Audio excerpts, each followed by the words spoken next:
A notorious biker gang known for terrorizing small towns crosses paths with a group of off-duty Army Special Forces soldiers at a gas station. The bikers, accustomed to bullying and intimidation, have no idea they just made the biggest mistake of their lives. A simple taunt escalates into a high-stakes chase, intense combat, and a battle of wits. Along the way, the story balances action, comedy, and thrilling confrontations while ultimately delivering valuable life lessons on respect, choices, and the consequences of arrogance. The gas station stood alone on a desolate stretch of highway, its neon sign flickering like a dying heartbeat against the night sky. It was the kind of place people only stopped at out of necessity, a last pit stop before the road swallowed them into miles of darkness. The air smelled of gasoline, fried food, and asphalt still warm from the sun's lingering heat. Then came the roar. A thunderous rumble of motorcycle engines shattered the stillness as 6 bikes stormed into the parking lot like a pack of wolves descending on easy prey. The riders, men dressed in worn leather jackets and faded denim, moved with an arrogance that suggested they had never encountered a fight they couldn't win. Their jackets bore the emblem of a snarling wolf's head. They called themselves the Bloodhounds, a name whispered in low voices in roadside diners and small-town bars. They weren't the most dangerous gang in the country, but they were dangerous enough. Their reputation was built on intimidation, not subtlety. Wherever they stopped, trouble followed. The gang leader, Duke, swung off his bike first, yanking off his helmet to reveal a rugged face lined with years of bar fights and bad decisions. A thick beard framed his mouth, but it did little to hide the jagged scar slashing across his cheek. His second-in-command, Rico, a wiry man with quick hands and a slow grin, flicked his cigarette onto the pavement and crushed it under his boot. Duke cracked his neck, rolling his shoulders. "Looks quiet." Rico smirked, his gaze sweeping over the gas station. Not for long. They moved toward the convenience store with the lazy confidence of men who expected the world to move aside for them. A trucker stepped out just as they approached, catching the look in Duke's eyes. He lowered his gaze and stepped aside without a word, his grip tightening on his coffee cup. Inside, the young cashier stiffened as the gang entered. His hands trembled as he finished ringing up a customer, his eyes darting toward the security camera. He was barely out of his teens, and he looked like he knew exactly the kind of men he was dealing with. Duke leaned over the counter, tapping 2 fingers against the surface. "Evening, kid. Grab us some smokes, and maybe a little entertainment." The cashier's fingers fumbled over the cigarette packs, nearly dropping them. Rico chuckled under his breath, nudging one of the other bikers. The kid looked like he wanted to disappear behind the counter. Before the situation could escalate, the low growl of an engine rolled into the station. A black SUV pulled into a parking spot near the gas pumps. The doors opened and 4 men stepped out. They weren't dressed like bikers or truckers. Cargo pants, fitted shirts, and boots that had seen more than just pavement. They moved with a quiet confidence, their posture upright and their eyes scanning the surroundings without a hint of tension. There was no swagger, no bravado, just presence. Rico squinted. "Military?" Duke scoffed. "So what? Just a bunch of weekend warriors." One of the men, Garrett, broke off from the group and entered the store. He was tall, broad-shouldered, and walked with the kind of ease that came from knowing he could handle whatever the world threw at him. He grabbed a bottle of water and a protein bar before heading toward the counter. He didn't spare the bikers a second glance. Duke's grin faded slightly. He wasn't used to being ignored. "Hey, buddy," he called out. "You deaf or just rude?" Garrett turned his head slightly, his expression unreadable. "Just in a hurry." Rico snorted. "You should slow down. Maybe we show you how." Garrett exhaled through his nose, handing cash to the cashier. He turned to leave, but Duke stepped in front of him, blocking his way. "We're talking to you," Duke said, his grin returning. "Ain't polite to walk away." Garrett met Duke's gaze for the first time. His expression remained calm. No anger, no fear, just an assessing look, like a man calculating the weight of an obstacle in his path. One of the bikers reached out to shove Garrett's shoulder. He never made contact. In a blur of motion, Garrett sidestepped, grabbed the biker's wrist, and twisted it sharply. The biker let out a strangled grunt, his knees buckling as he was forced down. Garrett's grip was firm, practiced, like he had done this 1,000 times before. Duke's smirk faltered. "Oh, you're one of those tough guys, huh?" Outside, Garrett's team had noticed the commotion through the store window. Cole, leaning against the SUV, sighed. Garrett's making new friends again. Another soldier, Ross, smirked. This should be good. Inside, Garrett still held the biker's wrist in an iron grip. His voice was calm, almost bored. "I don't want trouble. Walk away." Duke's hand twitched toward his belt, but Garrett's grip tightened slightly, reminding them he was still in control. For the first time, hesitation flickered in Duke's eyes. His guy had been taken down effortlessly. Garrett finally released the biker and stepped back. "I'll be going now." Duke forced a grin, but his voice was colder. "Sure thing, soldier boy, but you might want to check your tires before you leave." Garrett ignored the threat and walked past them. Outside, Ross muttered, "Verdict." Garrett sighed. Idiots with a death wish. His team exchanged knowing glances. Inside the store, Duke watched them leave, his jaw tight. He had just been humiliated in front of his crew, and Duke wasn't the kind of man to let that slide. The tension in the gas station lot was thick enough to cut with a knife. Duke and his gang watched as the soldiers drove away, their black SUV blending into the night. The bloodhounds stood there, pretending like nothing had happened, but their silence spoke volumes. Their leader had been embarrassed, and that didn't sit well. Duke clenched his fists, his knuckles turning white. He had been humiliated, outmatched and ignored like he was nothing. His men exchanged uneasy glances, waiting for him to say something. Rico finally broke the silence. "We just gonna let that slide?" Duke exhaled slowly, his jaw tightening. Hell no. With a flick of his wrist, he signaled for his crew to mount up. They weren't about to let a bunch of military boys walk away without a reminder of who ran the roads. They climbed onto their bikes, revving the engines with renewed aggression. The SUV had only just pulled into a nearby diner lot, the soldiers taking a brief stop before heading out again. Duke saw his opportunity. He rolled up next to the vehicle, kicking his bike stand down as the others followed. They stalked toward the parked SUV like a pack of wolves circling their prey. Rico pulled out a switchblade and crouched beside the back tire. With a quick, deliberate motion, he slashed through the thick rubber, the sharp hiss of air escaping into the night. Another biker did the same to the front tire. One by one, they crippled the vehicle, ensuring the soldiers weren't going anywhere anytime soon.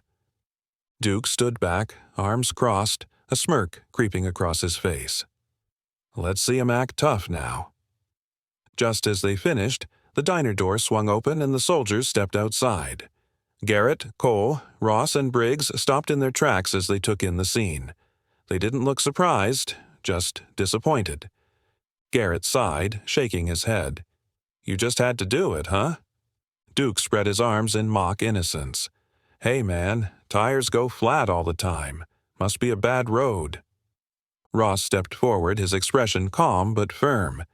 "You don't want to do this." Rico laughed, flipping his knife between his fingers. "Nah, I think we do." The soldiers exchanged glances, their movements unhurried. There was no panic, no anger, just calculation. Briggs walked around the SUV, inspecting the slashed tires with a slow nod. He turned back to Garrett. "Well, guess we're staying a little longer." Duke, expecting an outburst, frowned. "That's it? No yelling? No threats?" Garrett met his gaze with an unsettling stillness. "We're giving you one last chance to walk away." The bikers hesitated. They could feel the shift, the air thick with something they didn't fully understand. But Duke, his pride still stinging from earlier, wasn't about to back down. He scoffed. "What are you going to do? Call the cops?" Cole chuckled, shaking his head. Nah, cops won't get here in time. Duke took a step forward. Then what? Garrett took a single step closer, his voice quiet but carrying undeniable weight. You'll find out. Something about the way he said it sent a ripple of unease through the gang.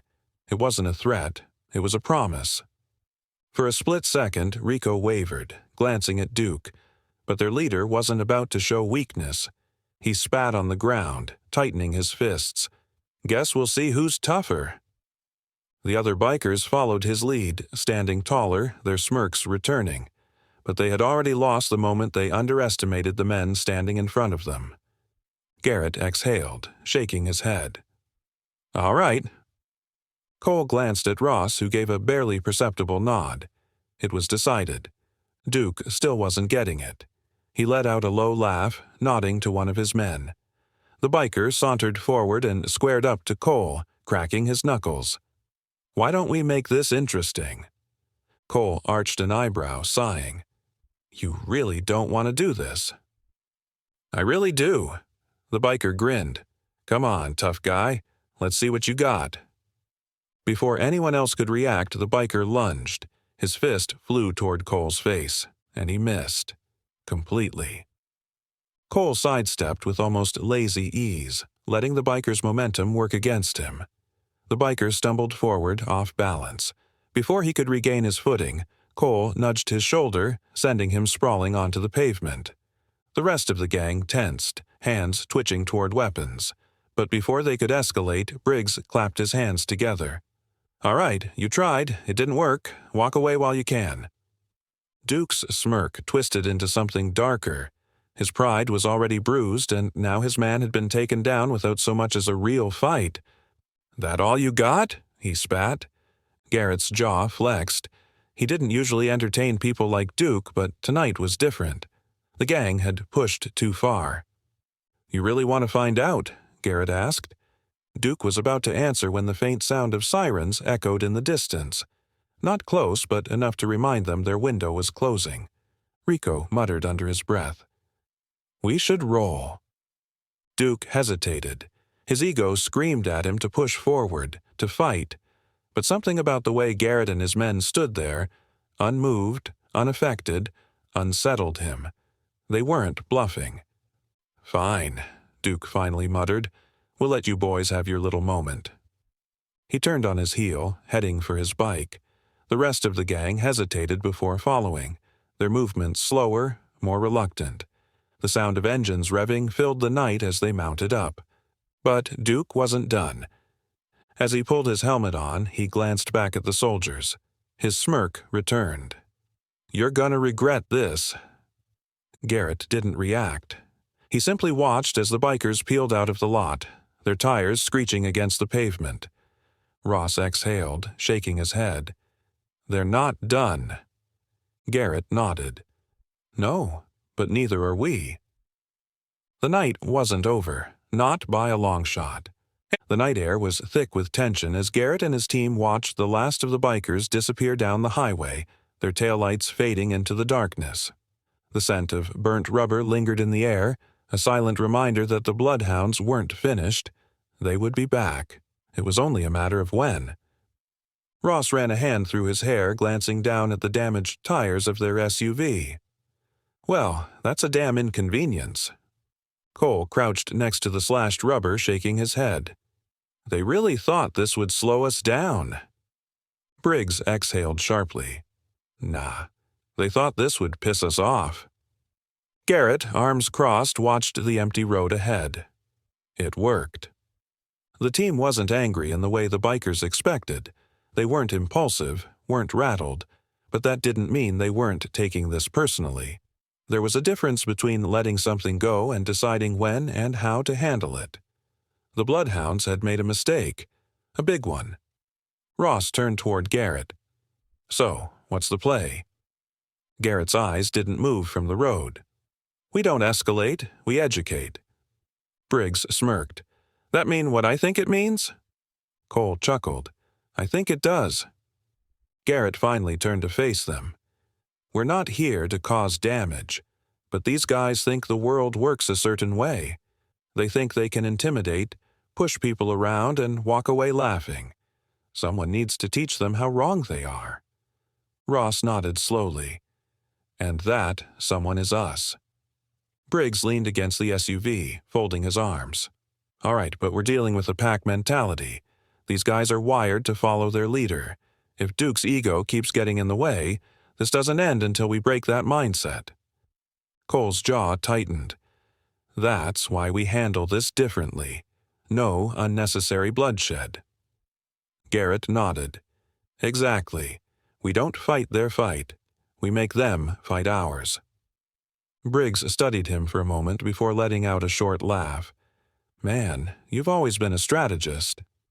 Garrett smirked. It's what I do. As the soldiers discussed their next steps, Cole leaned against the SUV, his gaze shifting to the road. His expression darkened. I know that insignia. The others turned to him. What do you mean? Ross asked. Cole exhaled slowly, rubbing the back of his neck. I rode with a crew a long time ago. Different place, different people. But I've seen that wolf emblem before. These guys, they're not the worst out there, but they're dangerous in their own way. They rely on fear, numbers, and the assumption that no one will push back.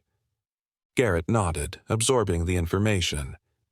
What else do you know? Cole hesitated before answering. Duke's the kind of guy who doesn't handle failure well. If we embarrassed him, he won't just brush it off. He'll be looking for a way to even the score, to make a bigger statement. Ross sighed. Figures. A bruised ego is a dangerous thing. Briggs straightened. Then we need to make sure they understand exactly who they're dealing with. Garrett smirked. That's the plan. Their conversation was interrupted by the low rumble of an approaching truck. A few minutes later, a tow service arrived, the driver stepping out with a tired expression. After explaining the situation, the soldiers loaded the SUV onto the flatbed, making arrangements to get it to a nearby shop. The SUV was dropped off at a local garage, the owner, a gruff older man named Tom, raising an eyebrow at the damage. What the hell did you hit? Garrett smirked. Not what. Who? Tom grunted. Ah, that kind of trouble. He leaned over the vehicle, inspecting the tires.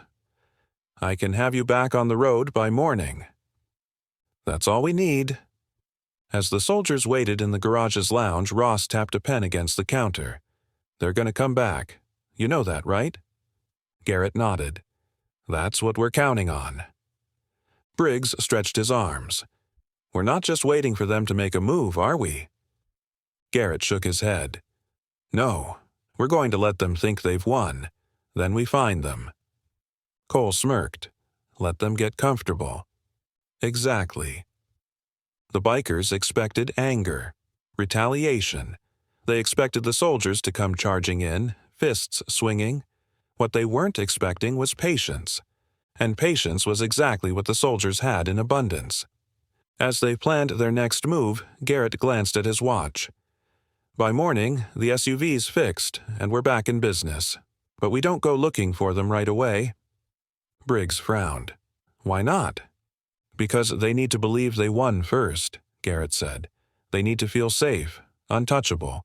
Only then do we remind them of what real consequences look like. Ross smirked. Let them bask in their false victory. Garrett nodded. That's the best part. They won't even see it coming. Cole rubbed his hands together. So, we track them, we watch, and when the time is right, we teach them a lesson, Garrett finished. The bloodhounds had spent years intimidating the weak, thriving off fear. But this time, they had picked the wrong targets. They weren't dealing with civilians. They weren't dealing with men who would back down. They were dealing with soldiers. By morning, the SUV would be fixed, and they would be on the road. The bloodhounds would have their moment of victory, thinking they had put the soldiers in their place. But soon they'd realize they had only set the stage for something much bigger. This wasn't about revenge. It was about respect. And the bloodhounds were about to learn a lesson they'd never forget. The sun was just beginning to rise, casting long shadows over the quiet roads as the soldiers left the garage with their newly repaired SUV. The bloodhounds had likely celebrated their victory the night before, thinking they had left their mark. What they didn't realize was that their celebration was short-lived. Garrett sat in the passenger seat, eyes locked on the road ahead. "We know where they're heading." Cole, behind the wheel, nodded. "They've got a clubhouse about 30 miles west, out near an abandoned mill. That's their main turf." Briggs smirked. "Good, let's pay them a visit." Ross, sitting in the back, checked his phone. "Better yet, let's let them think they're hunting us." Garrett turned slightly intrigued. "Go on." Ross grinned. "They'll assume we're pissed and coming for revenge. We make them think they're the ones in control, like they've got the upper hand." Cole laughed. "And when they take the bait—" Garrett nodded approvingly. "We flip the script." The soldiers drove in silence for the next 20 miles, a quiet confidence in the air. They had seen action far worse than this, dealt with threats that would make the bloodhounds look like kids playing dress-up. But this wasn't about brute force. It was about sending a message. It didn't take long for their patience to pay off. As they neared an old gas station off the highway, a group of motorcycles appeared in the distance. The bikers hadn't expected to see the soldiers again so soon. Duke, leading the pack, spotted the SUV and immediately revved his engine, signaling to his crew. The bikers accelerated, closing the gap. Garrett smirked. "And here comes the fun part." Cole kept his foot steady on the gas, letting the bikers gain on them. "Let's see if they bite." Sure enough, Duke and his men sped up, circling the SUV, banging on the windows, flipping off the soldiers inside. Rico pulled up alongside Cole's side, flashing a cocky grin. He tapped his helmet, signaling for them to pull over. Cole chuckled. "Oh, buddy, you really don't want that." Instead of slowing down, Cole did the opposite. He suddenly swerved toward Rico, forcing him to veer sharply to the right. Rico barely managed to stay on his bike, cursing as he fought for control. The soldiers laughed, unfazed. Duke, seeing what had happened, gunned his engine and took the lead. He wasn't about to be embarrassed again. He gestured to his men and the bikers began surrounding the SUV on all sides. Garrett leaned forward. "Time to give them a little scare." Ross grinned and reached for a switch on the dashboard. He flicked it, and suddenly the SUV's high beams flashed in rapid succession, like military-style strobes, disorienting the bikers. The sudden burst of light threw off their balance, causing one of them to swerve dangerously. Briggs, watching from the back seat, shook his head. "Man, they're really bad at this." Duke, now furious, shouted something at his men. The bikers adjusted, trying to cut the SUV off. Garrett cracked his knuckles. "All right, enough games. Let's spread them out." Cole nodded and yanked the wheel hard to the right, veering onto a winding back road. The sudden change caught the bikers off guard. Some hesitated while others pursued aggressively. Ross smirked. "Got them!" The chase had officially begun. The SUV's powerful engine roared as Cole pushed the speed. The bikers, built for straightaways, were suddenly at a disadvantage. The road twisted and turned unpredictably, forcing them to adjust constantly. One of the bikers tried to cut in front, but Briggs leaned out the window and held up his phone, casually recording the whole thing. Smile for the camera. The biker, realizing how incriminating this was, panicked and backed off. Garrett shook his head. "Not very smart." Duke, still leading, gritted his teeth and motioned for two of his men to take the left side while he stayed on the right. He wasn't giving up, but Garrett had seen this tactic before. "They're trying to box us in," he muttered. Cole grinned. "Let's disappoint them." At the last second, he slammed on the brakes. The sudden stop caught the bikers off guard. The ones flanking the SUV swerved wildly, trying to avoid a collision. One of them wiped out completely, rolling onto the dirt road with a loud crash. Duke barely managed to stay on course, his knuckles white on the handlebars. Briggs let out a low whistle. That looked painful. Duke, realizing they were losing control, made a desperate move. He motioned for the remaining bikers to split up, hoping to lure the soldiers into a different kind of chase. Garrett, however, saw right through it. He watched as 3 bikers broke off onto a side road while Duke and Rico continued straight.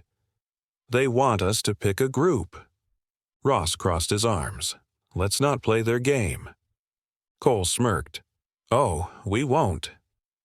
Instead of chasing, he turned the SUV around and headed back the way they came. The bikers, thinking they had won, slowed down. Garrett watched them through the rearview mirror. "Let them think we ran." Briggs laughed. "They'll celebrate too soon." The soldiers didn't need to keep chasing. They had already won this round. The bloodhounds had just realized that they were up against something far beyond their usual bar fights and street scuffles. Duke, watching the SUV disappear, clenched his jaw. This isn't over. But deep down he was starting to realize something. For the first time in a long time, he was the prey. The morning sun had risen higher, burning away the last remnants of the night. The bloodhounds had thought they had shaken the soldiers off their tail, but they had no idea that the real game was only beginning. Garrett and his team weren't just chasing them down. They were dismantling them, piece by piece. Cole grinned as he drove. How long before they realize we're still watching? Garrett glanced at the GPS tracker on his phone, a small blinking dot marking their targets. Not long. Ross chuckled from the back seat. They think they won. That's their mistake. Briggs stretched his arms, looking relaxed. So, how do we want to do this? Garrett smirked. We take away their confidence, one step at a time. They followed at a distance, keeping their SUV just far enough behind the bloodhounds' scattered formation. Duke and his crew were moving in groups, still reeling from their chaotic escape earlier. Some had split off to regroup, while others had fled straight to their clubhouse near the abandoned mill. They're heading back home, Cole noted. Good, Garrett said. That's exactly where we want them. The plan wasn't to attack them outright. That wasn't how soldiers handled things. Instead, they were going to use precision, strategy, and control, something the bikers weren't familiar with. Cole checked the side mirror, smirking. I think it's time we give him a little reminder. With a subtle flick of his wrist, he adjusted his speed, inching closer to one of the bikers trailing behind the group. The soldier's SUV loomed behind him, its imposing presence unnerving. The biker glanced in his rearview mirror, gripping his handlebars tighter. Briggs smirked. Pressure's on. The soldier's vehicle swerved just enough to make the biker nervous. It was psychological warfare at its simplest, applying pressure, making them feel vulnerable. After a few minutes, the biker, now visibly rattled, peeled off from the group, choosing to escape down a different road. One down, Ross muttered. Duke, further ahead, had no idea his crew was slowly being cut off. The soldiers kept up their pursuit, targeting the more reckless members first. Another biker, trying to be cocky, slowed down to taunt them. Cole didn't even flinch. He adjusted his speed, keeping the SUV just inches from the biker's rear wheel. He didn't touch him, didn't make contact, but the sheer intimidation was enough. The biker swerved, panicked, and barely managed to keep his balance. Briggs let out a low whistle. Man, they're bad under pressure. Ross chuckled. They're used to being the predators. They don't know how to handle being prey. The biker finally broke, cursing as he veered off the road, kicking up dust as he disappeared into the trees. 2 down. Duke finally realized something was wrong when he checked his side mirror and saw fewer bikes than before. What the hell, he muttered. Rico pulled up beside him. Where's the rest of the crew?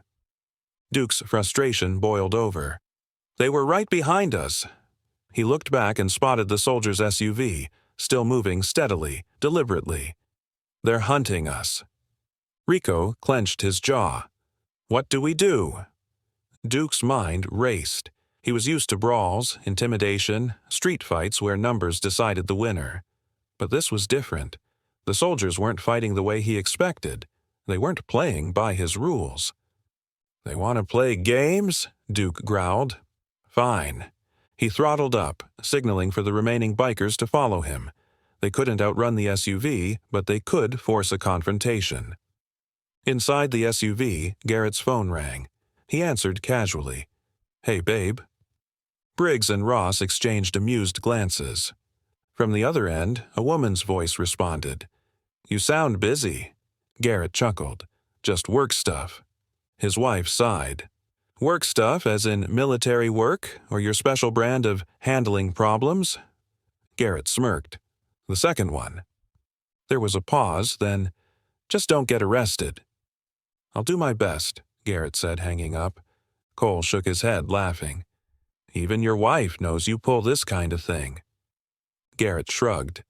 "She married me for my problem-solving skills." Duke and the remaining bikers roared down the highway trying to regroup near the mill, but the soldiers weren't done yet. Garrett gave a small nod to Cole. "End it." Cole suddenly floored the gas pedal, the SUV roaring forward at an incredible speed. Duke's eyes widened as the massive vehicle gained on them. Ross smirked.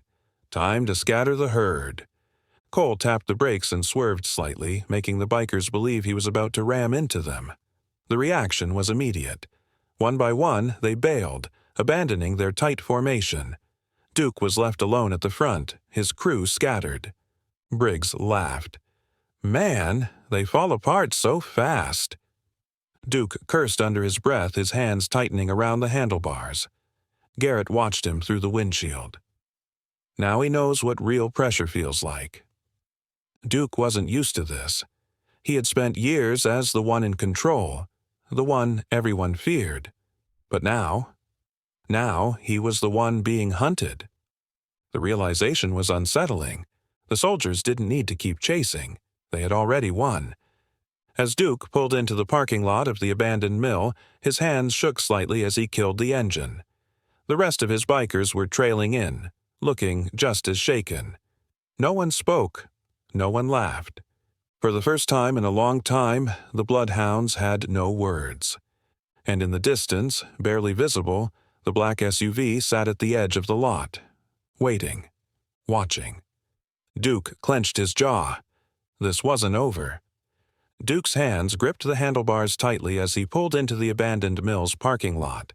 His breath was short, his body tense. His men rolled in behind him, shaken but trying to mask it. The usual bravado was gone. No taunts, no laughter, just silence. The black SUV stopped at the edge of the lot, its engine idling like a predator waiting to strike. Garrett and his team weren't in a hurry. They had time, and time was on their side. Rico was the first to dismount, throwing his helmet onto the ground. "What the hell was that, Duke?" he snapped. "They ran us down like we were nothing." Duke took off his helmet slowly, masking his frustration. "They were just lucky," he muttered. "Next time, we take control." Rico scoffed. "Next time? Duke, we were playing checkers while they were playing 4D chess. They saw everything coming before we even made a move." No one argued. The truth was written all over their faces. Then the SUV's headlights flicked off, and the soldiers stepped out. Garrett led the way, his steps calm and precise. The others followed, their body language relaxed but controlled. They weren't here to start a fight. They were here to finish one. Duke straightened. "You want to do this?" he barked. "Then let's do this." Garrett smiled. "You're already losing, Duke." Duke's jaw clenched. He wasn't used to being talked down to. Rico shook his head. "We should leave, now." Duke turned on him. "You scared?" Rico didn't blink. "I'm smart." Duke ignored him and faced Garrett. "We'll see who's losing when we break your faces." The bikers circled, fists clenching. They were outnumbered, outmatched, but pride made men foolish. Garrett sighed. "All right, then." Ross took a step forward and lifted his hand.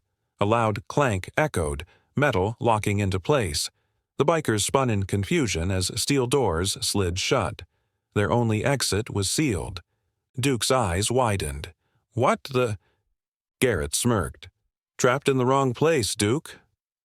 The bikers had been so focused on regaining control that they hadn't realized they had been led here.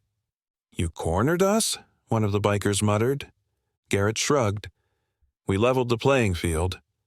Duke snarled. "You want to play mind games? Fine." He ripped off his jacket and cracked his knuckles. "Let's settle this the old-fashioned way." The bikers lunged first. They had numbers, but that was all they had. They weren't trained, weren't organized, just throwing wild punches fueled by rage. Garrett ducked, letting his attacker stumble past him. A simple push sent the man sprawling. Ross sidestepped a haymaker, jabbing 2 fingers into his attacker's pressure point, causing his arm to go numb. Briggs handled 2 at once, flipping one over his shoulder while shoving the other into a stack of crates. Cole barely moved. He let his attacker tire himself out before sweeping his leg from under him. Within 60 seconds, half the gang was on the ground, groaning, clutching their arms and ribs. None had landed a clean hit. Duke watched in horror. He had never seen a fight end so quickly, so effortlessly. Garrett dusted off his hands. "You done!"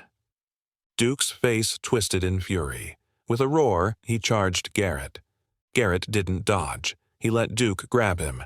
For a second, Duke thought he had the upper hand. He gripped Garrett's shirt, preparing to throw a punch. And then, in a blink, Garrett twisted Duke's wrist, applied pressure to a nerve cluster, and flipped him onto his back. The wind rushed from Duke's lungs as he hit the cement. He tried to move, but Garrett's foot was already pressed lightly against his chest. Not enough to hurt, just enough to remind him that he wasn't going anywhere. The gang was silent. Duke had just been effortlessly dismantled. Garrett knelt slightly, his voice calm. "You're out of your depth." Duke's breathing was ragged, his pride shattered. Rico, watching from the sidelines, ran a hand through his hair. "Damn." Garrett stepped back, giving Duke a chance to recover. He didn't take it. He just lay there, staring at the ceiling, realization sinking in. "You don't want to keep doing this," Garrett said, "because next time we won't be this nice." The words stung more than the fight itself. Duke had been beaten before, but this was different. This wasn't just losing. This was being exposed. Rico took a step forward. "We done here?"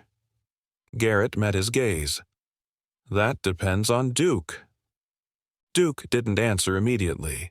He just sat up slowly, looking at his crew. They weren't looking at him anymore. They were looking at the soldiers. He had lost their respect. Finally, after a long silence, Duke muttered, "Yeah, we're done." Garrett nodded. "Good." The soldiers turned for the exit. The steel doors creaked open, letting in the morning light. Before leaving, Garrett glanced back. This was your only warning. And with that, the soldiers were gone. The bloodhounds sat in their own defeat. Duke leaned against the wall, staring at nothing. For the first time in his life, he wasn't the strongest man in the room. For the first time, he wasn't sure what came next. Rico exhaled slowly, shaking his head. The others were still stunned, the weight of what had just happened pressing down on them. Some shifted uncomfortably, rubbing sore arms and bruised egos. "What now?" one of the younger bikers muttered. Duke didn't answer. He didn't know. The reality of his situation was sinking in. His leadership was slipping. His dominance shattered. The gang that had once feared him now feared something much bigger. "We move," Rico said finally. "We regroup, figure out where we go from here." Duke clenched his fists, staring at the steel doors that had sealed their fate. He had thought he was untouchable. Now he knew better. And for the first time in a long time, he felt something he hadn't felt before. Doubt. Duke sat against the cold cement wall, his body aching, his pride shattered. The silence in the abandoned mill was suffocating. His men, the same ones who once looked up to him with unwavering respect, now looked at him differently, doubt creeping into their expressions. No one spoke for several minutes. The tension in the air was thick. Some of the bikers exchanged uneasy glances, shifting on their feet, while others stared at the soldiers who had yet to leave. Garrett finally broke the silence. "You all have a choice," he said, his voice even and steady. "You can keep this going, keep believing you're the toughest guys around, or you can accept reality and learn something today." Duke glared up at him. "Learn what?" he spat. His voice was hoarse, but he forced himself to sound defiant. Garrett crouched slightly, meeting Duke's eyes. "That everything you thought you knew about strength is wrong." Duke clenched his fists, but he didn't move. He was trapped, physically, mentally. Garrett was right, and deep down, Duke knew it, but admitting it, that was another thing entirely. Garrett straightened up, looking at the rest of the gang. "Let's make this interesting. If any one of you can land a single hit on us, you win. One clean shot, and we'll leave you alone." The bikers hesitated, some murmuring amongst themselves. It sounded too simple, too easy. Duke scoffed. "And if we lose?" Garrett smirked. "Then you listen." Rico was the first to step forward. He squared his shoulders, took a deep breath, and lunged. His punch was fast, precise, not wild like the others, but fast wasn't enough. Garrett sidestepped effortlessly, his movement almost lazy. Rico, now off balance, tried again. Garrett barely moved, weaving just out of reach, his expression unreadable. "Too predictable," Garrett muttered. Frustration flashed across Rico's face. He threw another punch.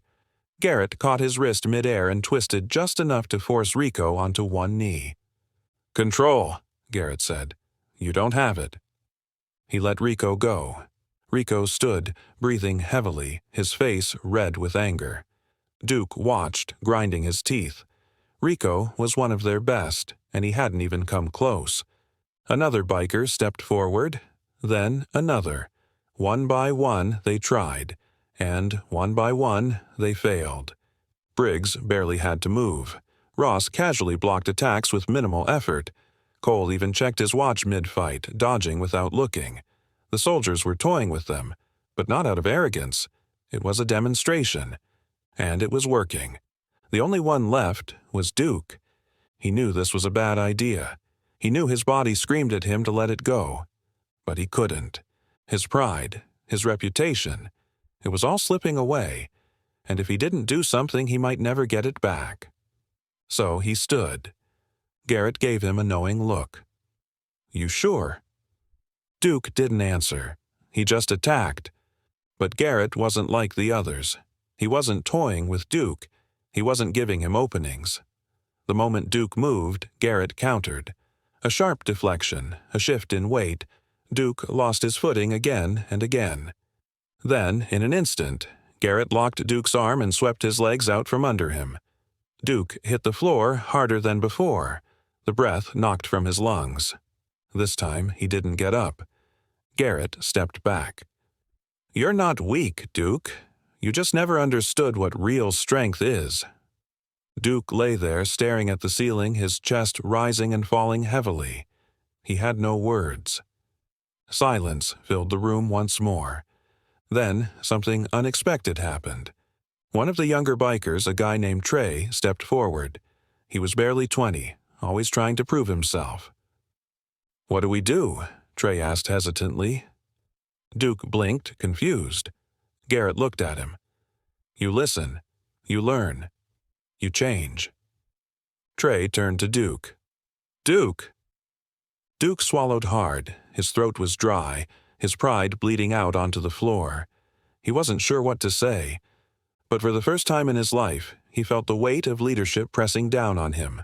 Not as a title, not as power, but as responsibility. Maybe Garrett was right. Maybe he had been wrong this whole time. Finally, after what felt like an eternity, Duke exhaled. His voice was quieter than usual, but it still carried through the room. "Then we listen." Garrett nodded approvingly. "Good. Then let's start with lesson 1. He gestured to the bikers. "Forget everything you think you know about fighting. Power doesn't come from brute force. It comes from control, from discipline, from understanding your limits and the limits of others. The bikers listened, some skeptically, some with genuine interest. Garrett smirked. "And if you don't believe me, try again." A few of them did, and they lost. Again. But this time they weren't angry. They were learning. Rico watched from the sidelines, rubbing his wrist where Garrett had caught him earlier. He looked around at the gang. These were men who had built their lives around strength, around intimidation. And now, they were absorbing something different, something better. "You think we can actually learn from this?" Rico muttered. Duke, still sitting on the floor, exhaled. "I don't know, but I do know one thing. What we were before, that wasn't real strength." Rico nodded slowly. "So, what do we do?" Duke turned to Garrett. "You said lesson 1. What's lesson 2? Garrett grinned. "We'll get there." Duke sighed but gave a half smirk in return. "Fine." He pushed himself up to his feet. "Let's see what you've got." The soldiers exchanged amused glances before Garrett gestured for them to continue. "All right then," Garrett said, rolling his shoulders. "Let's begin." For the first time in a long time, Duke wasn't fighting to prove himself. He was fighting to learn, and that made all the difference. The room was still, the weight of Duke's surrender hanging heavy in the air. The bikers, once so sure of their dominance, now stood in an unfamiliar position, one where they weren't in control. A few of them shifted uncomfortably, rubbing sore arms and bruised egos, but no one dared to speak. Garrett took a slow step forward. "Now that you're listening," he said, his voice calm, "let's see just how much you're willing to learn." Duke remained on the floor, his breathing steady but his mind spinning. Garrett had given him a lifeline, but swallowing his pride was proving harder than he expected. Garrett turned his gaze to the rest of the gang. "The challenge still stands. If one of you can land a hit, we walk away." The gang exchanged glances. Some looked ready to step forward, while others hesitated, wary of making fools of themselves again. Then Rico, still rubbing his wrist from earlier, cracked his neck. "Fine," he muttered. "One more shot." Garrett nodded. "Go ahead." Rico attacked with renewed determination, trying to stay unpredictable. He feinted left, then spun right, throwing a sharp jab at Garrett's ribs. But Garrett saw it coming. With a slight shift of his weight, he deflected the punch effortlessly, making it seem as though Rico was moving in slow motion. Rico gritted his teeth, throwing a flurry of punches, but Garrett danced around them with practiced ease. He didn't strike back. He didn't counter. He just dodged, making Rico look like an amateur swinging wildly in the dark. The frustration built. Rico lunged forward in desperation. Garrett sidestepped and stuck out a foot. Rico tripped, stumbling onto his hands and knees. Laughter echoed through the warehouse, not from the soldiers but from the bikers themselves. Rico's face burned with embarrassment. He got up quickly, fists still raised, but Garrett held up a hand. "Enough." Rico clenched his jaw, exhaling sharply. He knew he had lost. Again. Garrett turned to the rest of them. "Anyone else?" A larger man, Jax, stepped up. He was one of Duke's toughest guys, a powerhouse in brawls. He rolled his shoulders, cracking his knuckles. "Let's see you dodge this." Jax charged like a bull. Garrett let him come. At the last second, Garrett shifted slightly and Jax's momentum carried him past, straight into a stack of crates. The gang howled with laughter. Jax growled in frustration, throwing another punch. Garrett simply tilted his head. The punch missed entirely. "You fight like a drunk bear," Garrett teased. More laughter. Jax, furious, charged again. Garrett sidestepped once more, but this time he flicked a hand out, tapping Jax on the back of the head as he stumbled forward. A small, effortless gesture, but the humiliation was immense. Jax swung wildly, but Garrett had already stepped away. The soldier's grin was barely noticeable, but it was enough. The bikers laughed even harder. Jax turned red, glaring at Garrett. "Stop playing with me." Garrett's smirk faded. "This is me going easy on you." Jax faltered. The realization was settling in for all of them. Duke was still on the floor, watching his toughest men get humiliated. He clenched his fists, struggling with his own emotions. Seeing his men, his brothers, be reduced to laughingstocks was painful. Garrett turned to the group.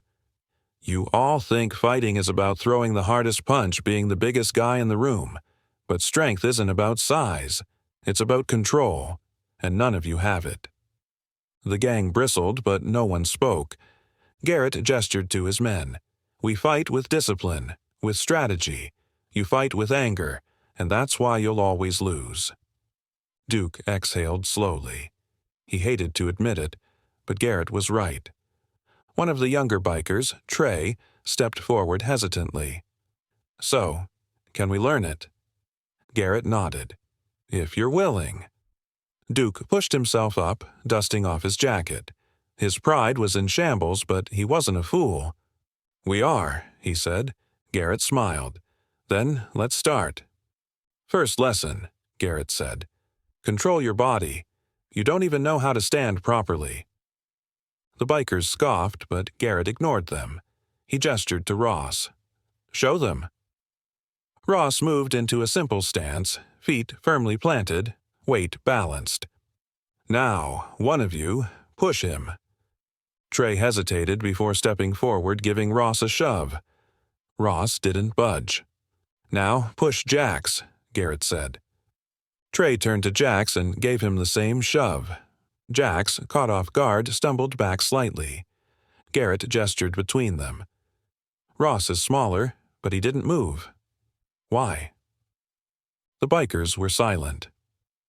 "Because he's balanced," Garrett explained. "Fighting isn't about brute force. It's about being in control of yourself before you can control your opponent." The bikers murmured among themselves. Garrett smirked. "If you don't believe me, try fighting Ross again." Jax, still irritated, stepped forward. This time, Ross did counter. With a quick, precise movement, he flipped Jax over his shoulder and onto the ground. The gang gasped. Jax groaned, staring at the ceiling in shock. The laughter stopped. Garrett crossed his arms. "Now, do you understand?" The bikers nodded slowly. Duke exhaled. "Fine. Teach us." Garrett nodded approvingly. "Then get ready. This won't be easy." Duke smirked, shaking his head. "Nothing worth learning ever is." Garrett grinned. "Good answer." And so the real training began. The abandoned mill had transformed from a battlefield into something else entirely. The laughter and jeering had faded, replaced by murmurs of uncertainty. The bikers were no longer cocky, no longer blind to their own weaknesses. The soldiers had proven their superiority without throwing a single real punch. But some wounds ran deeper than physical ones. Duke's ego was bruised beyond repair, but worse than that, he felt something foreign creeping into his bones. Doubt. His men had been broken in front of him, their arrogance stripped away, their confidence shattered.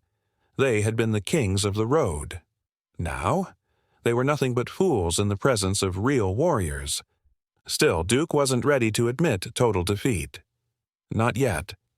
As Garrett turned his back, prepared to leave, Duke's fingers twitched. He clenched his fists, his mind screaming for redemption. "We're not done," Duke growled, pushing himself up. His body ached, his muscles screamed, but he stood anyway. Garrett paused, glancing over his shoulder. His expression was unreadable. "Really?" Duke wiped blood from his split lip and took a shaky step forward. "You might be better than us, but I'm not going down without a fight." Rico exhaled sharply. "Duke, don't—" Duke ignored him. If he backed down now, whatever respect his men had for him would be gone. He had to stand his ground, even if it meant losing. Garrett sighed. "You just don't get it, do you?" Duke charged. It was reckless, desperate, but his pride demanded he try. He threw a hard right hook, aiming for Garrett's jaw. Garrett barely moved. He shifted just enough for Duke's punch to miss. Before Duke could adjust, Garrett's hand shot up and grabbed his wrist, twisting it just enough to send a jolt of pain up Duke's arm. Duke snarled, trying to yank free. Garrett released him, and Duke stumbled. His footing was sloppy, and Garrett wasn't even trying to hurt him, just proving a point. Duke roared and swung again. This time, Garrett sidestepped entirely, letting Duke's own momentum carry him forward. Duke staggered past, barely catching himself. The gang watched in silence. No one was laughing now. Garrett exhaled slowly. You're so focused on proving yourself that you're blind to the reality of the situation. Duke turned, panting. His fists were still raised, but his arms felt heavier than before. Garrett gestured at the soldiers behind him. You lost before you even threw the first punch. Duke's heart pounded. His vision blurred, not from exhaustion, but from realization. Garrett was right. There was no winning this fight. He had never stood a chance. Duke dropped his hands. The defeat hit harder than any punch ever could. He had spent years building his reputation, ruling the roads with his fists, intimidating anyone who crossed him. And now, he was nothing. Rico stepped forward, placing a hand on Duke's shoulder. It's over, man. Duke clenched his jaw. His men had seen him at his weakest, his most vulnerable. There was no coming back from this. But before he could speak, another voice cut through the air. Maybe for you, but not for me. The gang turned as Jax stepped forward, his face dark with rage. His humiliation from earlier still burned in his eyes. I'm not letting them walk out of here thinking they own us. Garrett arched a brow. You sure about that? Jax didn't respond. He reached into his jacket, and in a flash the gleam of metal caught the dim light. A gun. Gasps rippled through the bikers. Rico's eyes widened. Jax, don't! Duke's blood ran cold. This wasn't what he wanted. Not like this. Jax leveled the pistol at Garrett, his hands shaking with fury. You think you can humiliate us? Make us look like jokes? His finger hovered over the trigger. I don't care how tough you are. You ain't dodging a bullet. The mill became deathly quiet.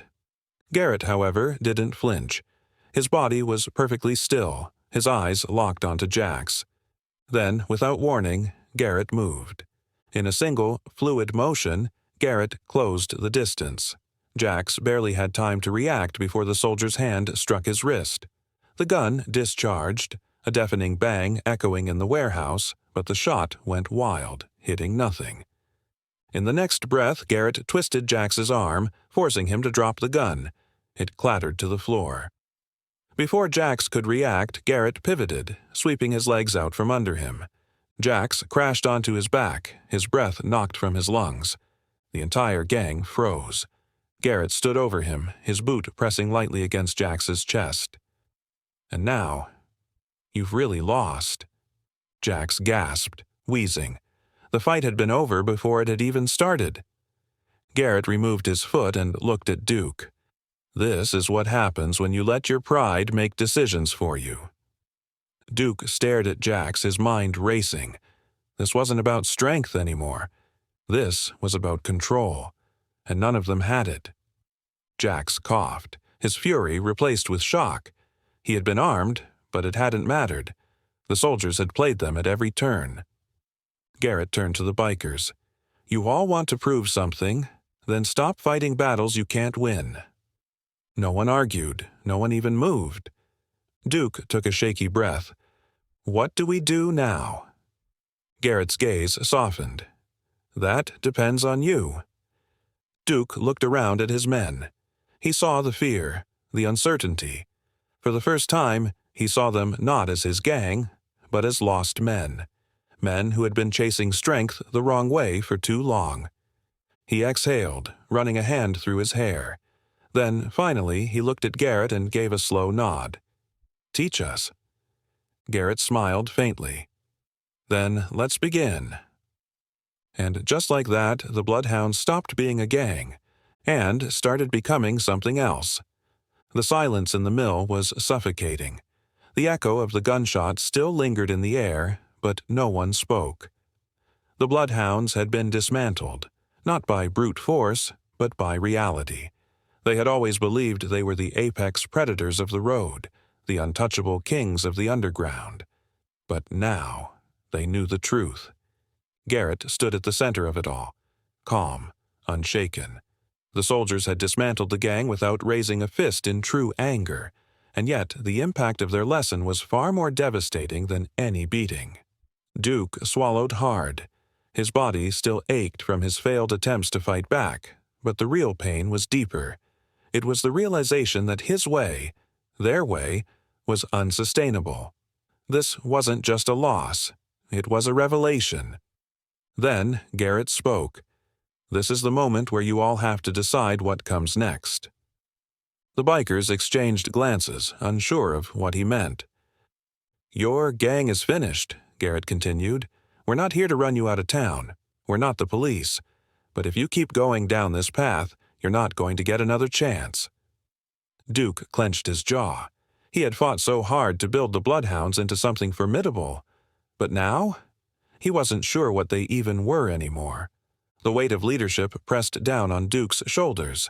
His men were waiting, looking at him for guidance. He had spent years teaching them to be strong, to take what they wanted, to never back down. But where had it led them? To this. He exhaled, running a hand down his face. And if we choose to change? Garrett's expression didn't shift. Then you walk away from the life you've built. But that means walking away from everything. The crime, the power struggles, the reputation. You don't just get to say you're done and go back to your old ways when things get tough. Duke already knew that, but hearing it spoken aloud made it real. The gang murmured among themselves. Some looked uncomfortable. Others, like Rico, seemed deep in thought. Jax, still on the floor, scoffed. This is bull. We're not just going to throw everything away because some soldiers made us look stupid. He turned to Duke. Right? Duke hesitated. He looked at Jax, the same man who had pulled a gun in desperation, the same man who had let his anger lead him straight into humiliation. Jax was still clinging to the old ways. Duke shook his head slowly. I think I finally get it. Jax's face twisted in disbelief. You're just going to roll over? Duke didn't rise to the bait. We already lost, Jax, and I'm done pretending otherwise. Jax let out a bitter laugh, standing shakily. You're weak. He turned to the others. All of you. You think this is what respect looks like? Begging these guys for a new way of life? Duke's gaze hardened. Respect isn't fear. You were never strong, Jax. You just wanted people to be afraid of you. The words struck deep. Jax's fists clenched, but he didn't attack. He knew better now. Tension crackled in the air. Jax wasn't alone in his thinking. A few others nodded in agreement, their pride still too thick to let go. Rico stepped forward, rubbing his wrist. So, what happens to us? Garrett studied him for a moment. That's up to you. You can change, or you can leave.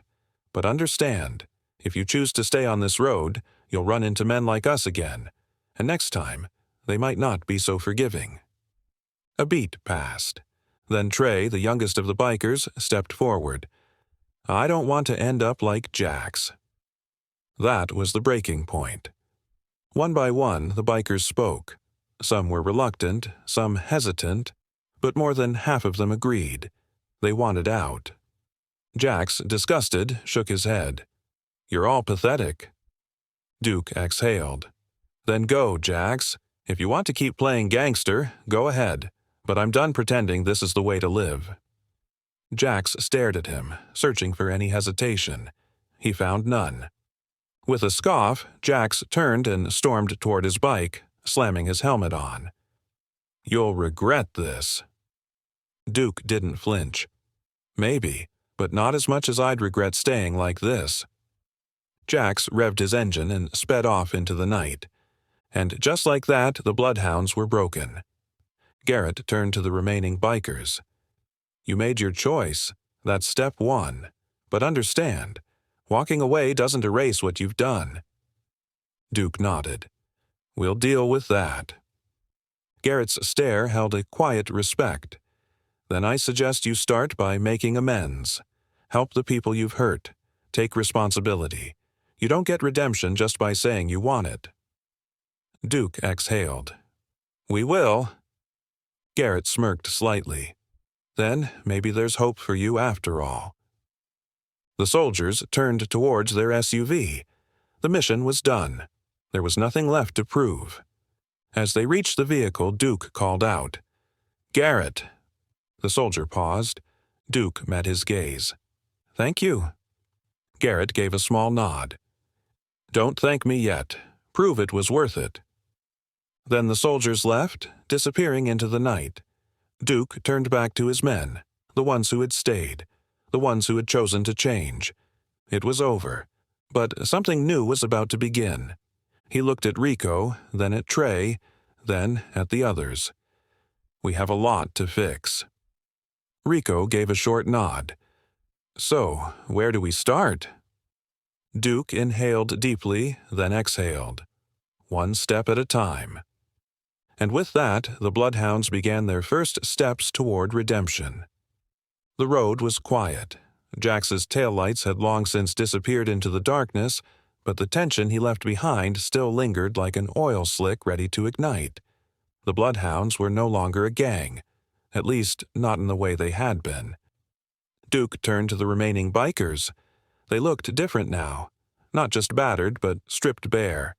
Without the illusion of power and fear holding them up, they were just men, standing at a crossroads. Rico ran a hand down his face, exhaling sharply. So, that's it? We just change? Duke's jaw tightened. He didn't have the answer, but he knew one thing. Going back was no longer an option. We don't have a choice. Garrett and the soldiers were gone, but their presence still weighed heavy in the air. Their message had been clear.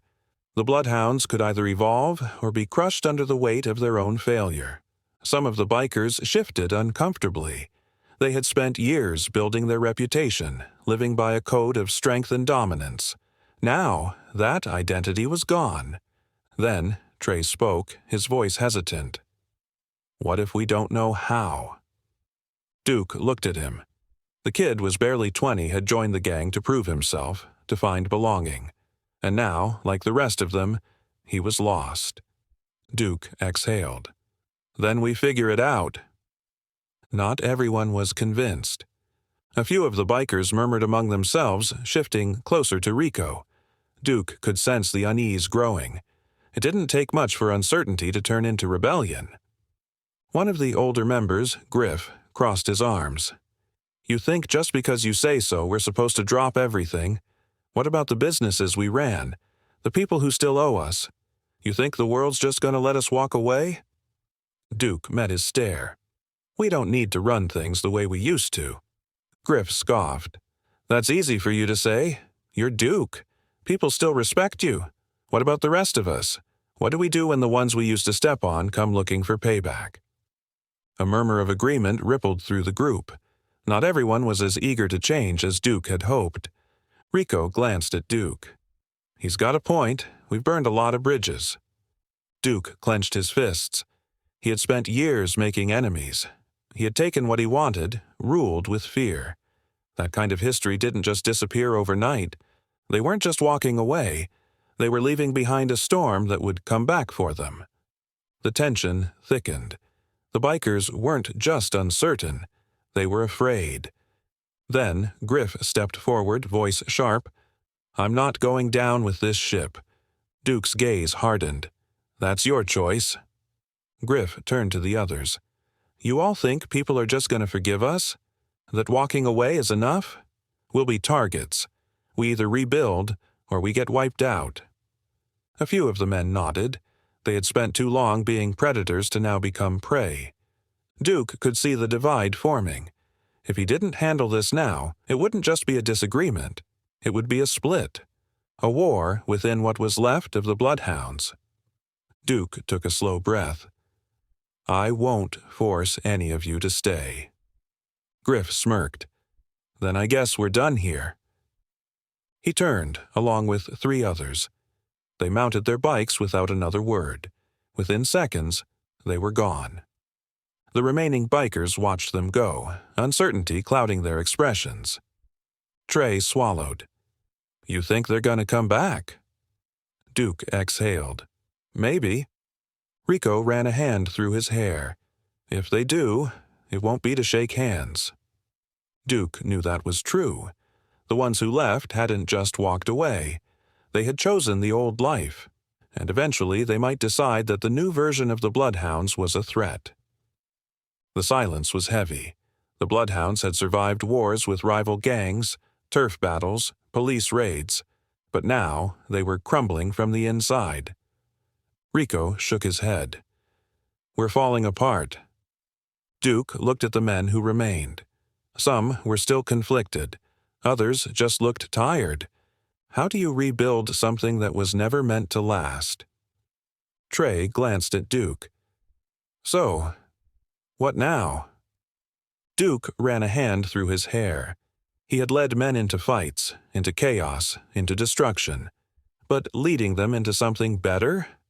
That was new. Finally he spoke. "We start by fixing what we broke." Some of the bikers exchanged uncertain glances. Duke's voice hardened. "We hurt people. We took what we wanted. We thought that made us strong. Now we make it right." Rico frowned. "And what if some of them don't want to forgive us?" Duke's jaw tightened. "Then we take whatever comes." No more running. No more hiding behind fear. It was time to face the consequences of their choices. The bikers stood in silence, the weight of their decision pressing down on them. Then Trey nodded. "I'm in." One by one, others followed. It wasn't unanimous, but it was enough. Duke exhaled. "Then let's get to work." They weren't a gang anymore. But maybe, just maybe, they could be something better. Rico let out a slow breath. "We're going to have to answer for everything we've done." Duke nodded. "Yeah, but we do it on our terms. No more running. No more hiding behind fear." Trey hesitated, then asked, "And if people come looking for payback?" Duke's expression hardened. "Then we take it. Whatever comes, we take it. No more excuses." Rico cracked his knuckles, then gave a half smirk. "Well, hell, guess we're in for an interesting ride." Duke couldn't help but smirk back. "Yeah, but for once, it's one worth taking." And with that, the Bloodhounds began their first steps toward redemption. The night air was thick with uncertainty. The Bloodhounds, what remained of them, stood in the abandoned mill, staring at one another in uneasy silence. They had made their decision, but the reality of what came next was setting in. Walking away from the life they had built wasn't going to be as easy as turning their backs. Duke leaned against a rusted support beam, arms crossed. His mind was already racing. It wasn't just about leaving behind their reputation. It was about survival. They had spent years making enemies, taking what they wanted and leaving destruction in their wake. Those debts would come due. "We can't just disappear," Rico muttered, breaking the silence. "Even if we're done with the Bloodhounds, that doesn't mean everyone else is." Trey nodded. "Yeah, people are going to come looking, either to settle old scores or to fill the power vacuum we're leaving behind." Duke sighed. "I know."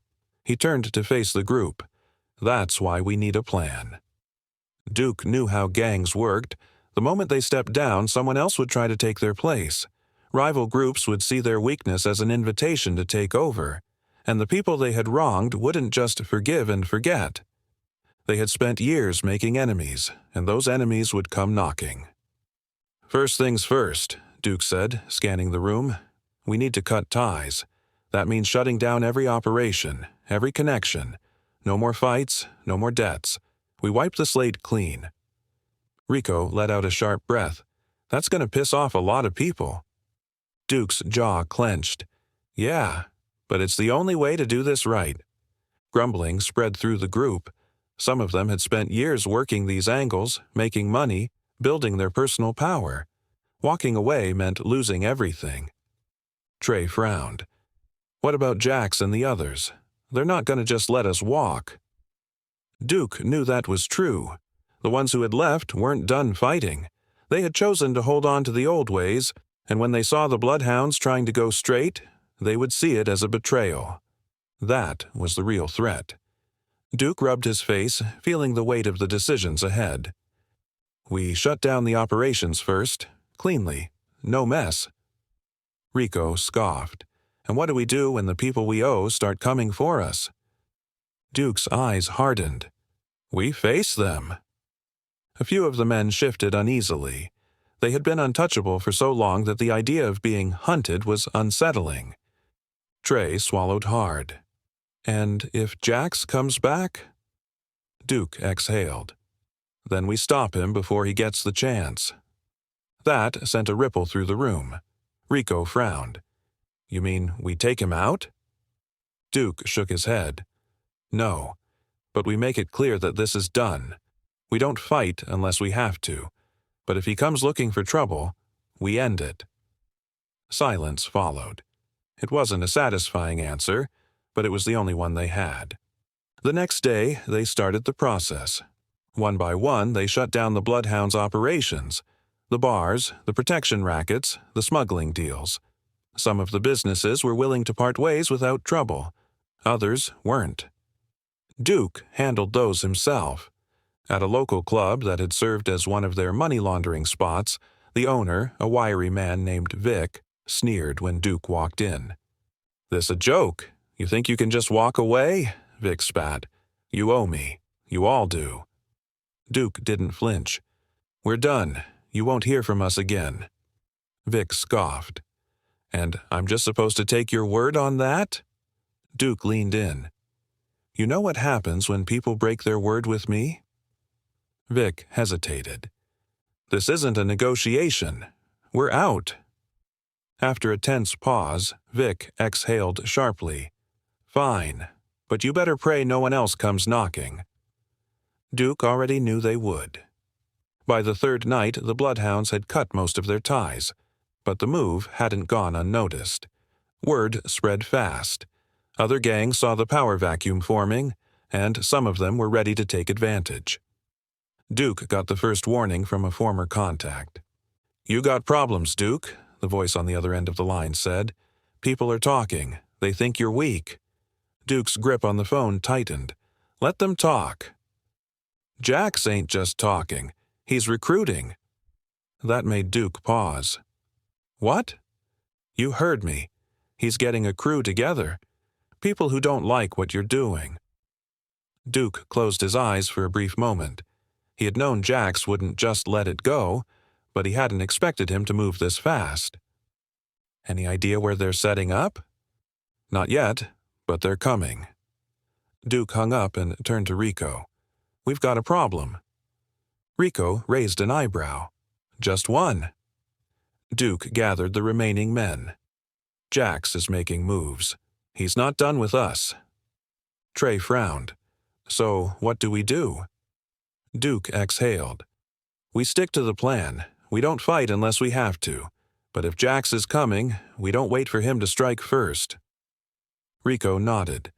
"We cut him off before he has a chance." Duke met his gaze. "Exactly." The Bloodhounds were no longer a gang, but they weren't out of the fight yet. And if Jax wanted a war, Duke would make sure it ended before it began. The Bloodhounds weren't out of the fight yet. Duke had hoped shutting down their operations would be the end of it, that they could walk away clean. But Jax had other plans. He wasn't just angry about the gang dissolving, he saw it as an insult, a betrayal. And now he was making his move. Duke stared at the message on Rico's phone, jaw clenched. "We have Trey. You want him back? Come alone." Rico exhaled sharply. "This is a trap." Duke didn't argue. Jax had been waiting for an opportunity to strike, and now he had it. But Trey was family. Duke wasn't about to leave him behind. "Where's the meeting spot?" Duke asked. Rico hesitated. "Abandoned warehouse on the west side.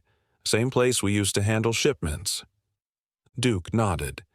"Then that's where we go." Rico grabbed his arm before he could leave. "You know Jax isn't just going to let you walk in and grab Trey, right?"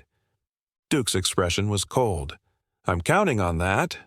Trey had been one of the few who truly believed in this change. He had been young, eager to escape the cycle of violence. And now, because of Duke's choices, he was being used as bait. Duke wasn't going to let Jax win. "We do this smart," he said. "I go in alone, but you and the others wait outside. The second things go bad, you move in." Rico's eyes narrowed. "You sure about this?" Duke smirked. "Since when have I ever played it safe?" The warehouse was exactly as Duke remembered, cold, dark, and filled with bad memories. He stepped inside, his boots echoing against the concrete. Jax was waiting. He leaned against a stack of crates, arms crossed, a smug grin on his face. Trey knelt beside him, bruised but alive.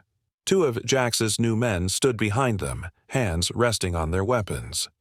"Didn't think you'd actually show," Jax said, tilting his head. Duke's expression remained unreadable. "You made this personal, Jax." Jax chuckled. "Oh, come on. You can't blame me for being a little upset. You took everything we built and threw it in the trash." Duke took a slow step forward. "Let Trey go. This is between you and me." Jax sighed dramatically. "See, that's the problem. You keep acting like you're in control, but you're not. Not anymore." He snapped his fingers. The two men behind him raised their guns. "You want him?" Jax smirked. "Trade yourself?" Duke didn't hesitate. "Fine." Jax blinked. "Wait. What?" Duke stepped forward, hands raised. "You want me? Take me. But let Trey walk." Jax stared at him, trying to figure out if it was a trick. Duke saw the hesitation and pressed. "You want to prove I was wrong, that I was weak? Then do it." For a moment, Jax seemed to consider it. Then he grinned. "You know, I was expecting you to try something stupid, but this—" He gestured to his men. "Tie him up." Duke let them grab his arms. They shoved him to his knees, binding his wrists behind him.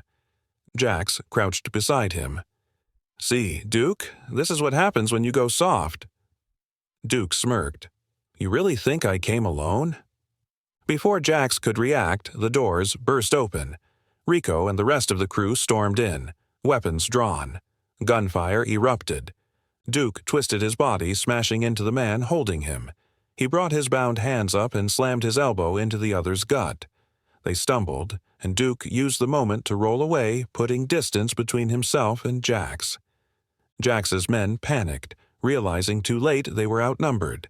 Rico moved like a ghost through the chaos, taking down one of Jax's men before he could react.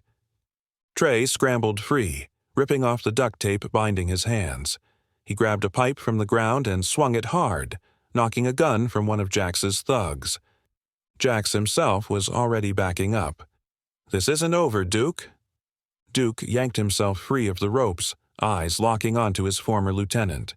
"Yes, it is." Jax snarled, then turned and ran. Duke didn't chase him. The fight was over in minutes. Jax's men had either surrendered or fled, leaving only silence in the aftermath. Trey wiped blood from his lip and grinned. "That went well." Rico snorted. "Yeah, real smooth." Duke exhaled, rolling his shoulders. "We sent the message. Jax won't stop, but now he knows. If he wants a war, we're ready." Trey frowned. "What now?" Duke glanced toward the warehouse exit. "Now? We finish what we started." They weren't a gang anymore, but they weren't out of danger yet. Duke turned to the others. "We tie up every loose end. Make sure there's no coming back from this." Rico nodded. "That means going after anyone still loyal to Jax." Trey frowned. You mean, we hunt them down? Duke exhaled. Not like before. We don't go looking for blood, but we make sure no one tries to rebuild what we tore down. Rico crossed his arms. That's not going to be easy. Duke smirked slightly. Since when has anything been easy? For the first time in a long time, Duke felt something close to peace. The war wasn't over, but it was close. And this time, they weren't fighting for power. They were fighting for something real, and they weren't going to lose. The war wasn't over yet. Jax had fled, but Duke knew he wouldn't stay gone for long. The man was too prideful, too bitter. He had built himself up as a leader of outcasts, and Duke had humiliated him.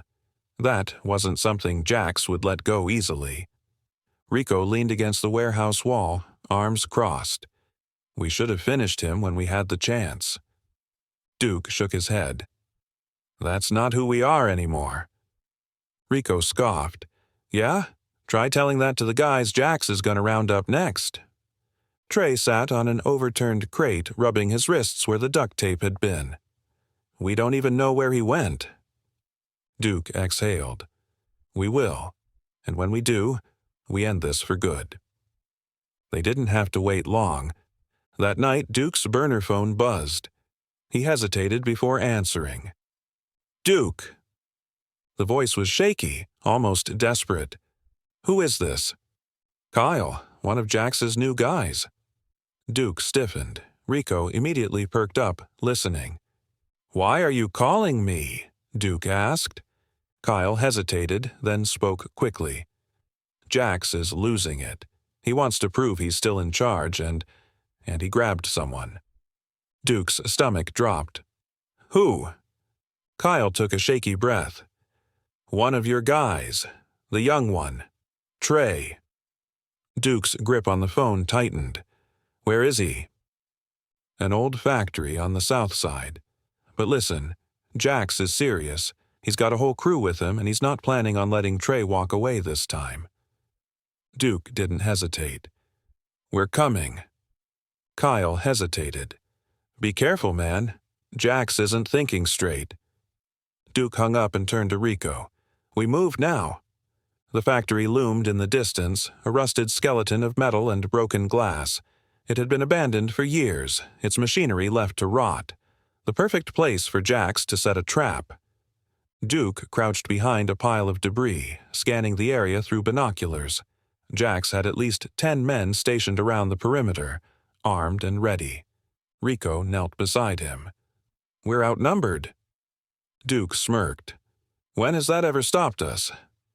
Trey was inside and there was no time to waste, but this wasn't about brute force. They had to be smart.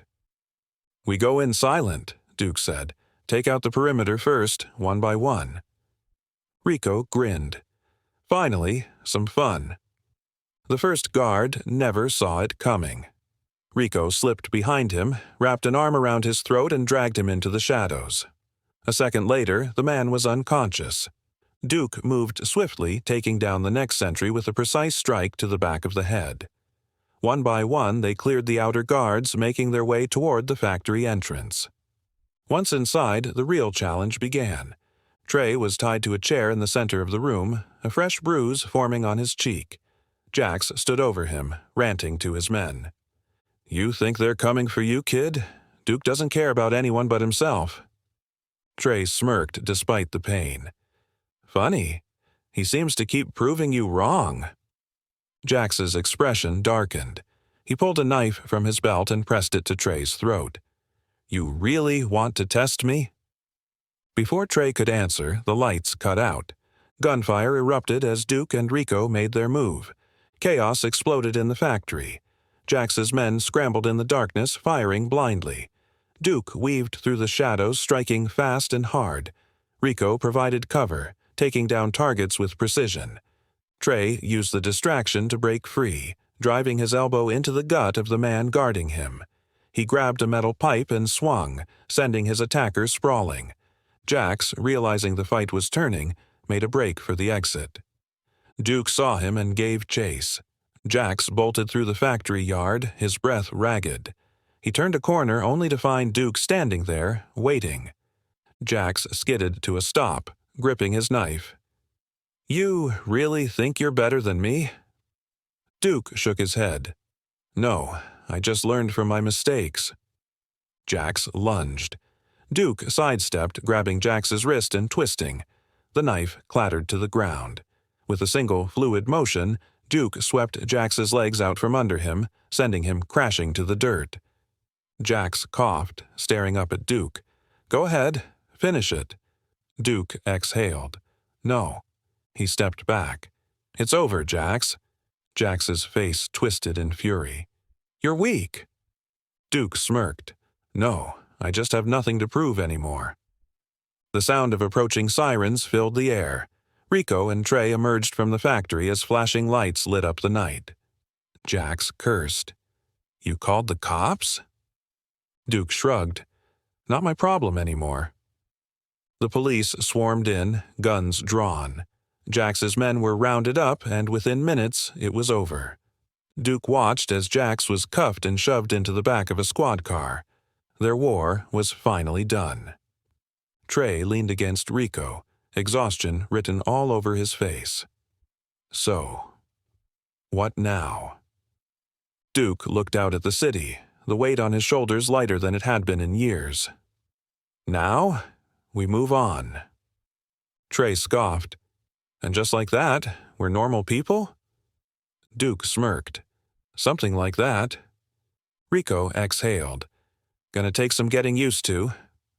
Duke patted him on the shoulder. "Yeah, but for the first time in a long time, we actually get to try." For the first time, they had a future beyond the bloodhounds, and this time they were going to do it right. The dust had settled. The war was over. Jax was gone. Locked up, his crew scattered. The bloodhounds, once feared on the streets, were officially done. But that didn't mean their problems had disappeared overnight. Duke stood outside the warehouse, staring at the city skyline. It felt different now. Less like a battlefield, more like an open road. But after years of living one way, how do you just switch gears? Rico walked up beside him, tossing a cigarette onto the ground. "Feels weird, huh?" Duke smirked. "Yeah, it does. We spent years building something. Now it's just gone." Rico exhaled. "I don't know if I should feel relieved or lost." Duke crossed his arms. Maybe both. For years, Duke's name had meant something on the streets. Power, fear, respect. Now he was just a man. Some of the others had already left town looking for a fresh start somewhere else. Others, like Rico and Trey, stuck around, unsure of what came next. Trey leaned against his bike, watching the sun rise. "You ever think about what we're supposed to do now?" Duke sighed. "Every damn day." Trey chuckled. "Yeah, me too. The problem with change was that it didn't happen overnight. The world still saw them as criminals no matter how much they wanted to change, and some wounds wouldn't heal just because they wanted them to." "We've still got a lot to make up for," Duke said. "We've hurt a lot of people." Rico scoffed. "You thinking of going door to door, handing out apologies?" Duke smirked. "Something like that."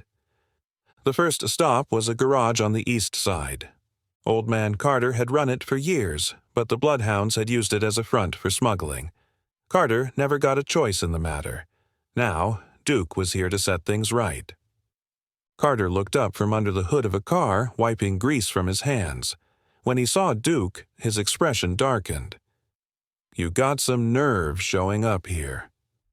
Duke held up his hands. "Not here to cause trouble." Carter scoffed. "That's so? Then what do you want?" Duke exhaled. "We're done. The gang's gone. No more business, no more threats." Carter eyed him suspiciously. "And you expect me to believe that?" Rico leaned against the doorway. "It's the truth." The old man studied them both, then shook his head. "I'll believe it when I stop looking over my shoulder." Duke nodded. "Fair enough." They left without another word. Some people wouldn't forgive them, and they had to accept that. Later that night, they sat in the back of a bar, nursing drinks. Trey fiddled with a beer bottle, lost in thought. So, if we're not criminals anymore, what the hell are we? Duke had been asking himself the same thing. What did a man do when the only thing he was good at was surviving in the underworld? As if reading his mind, Rico smirked. I might have an idea. Duke raised an eyebrow. Oh? Rico leaned forward. You know what we're good at? Strategy. Problem solving. We ran this city for years. What if we use that for something else? Trey scoffed. Like what? Running a security company? Rico grinned. Exactly. Duke frowned. You're serious? Rico shrugged. We know how to handle threats. We know how to plan. There's people out there who need protection, who need guys that can handle bad situations.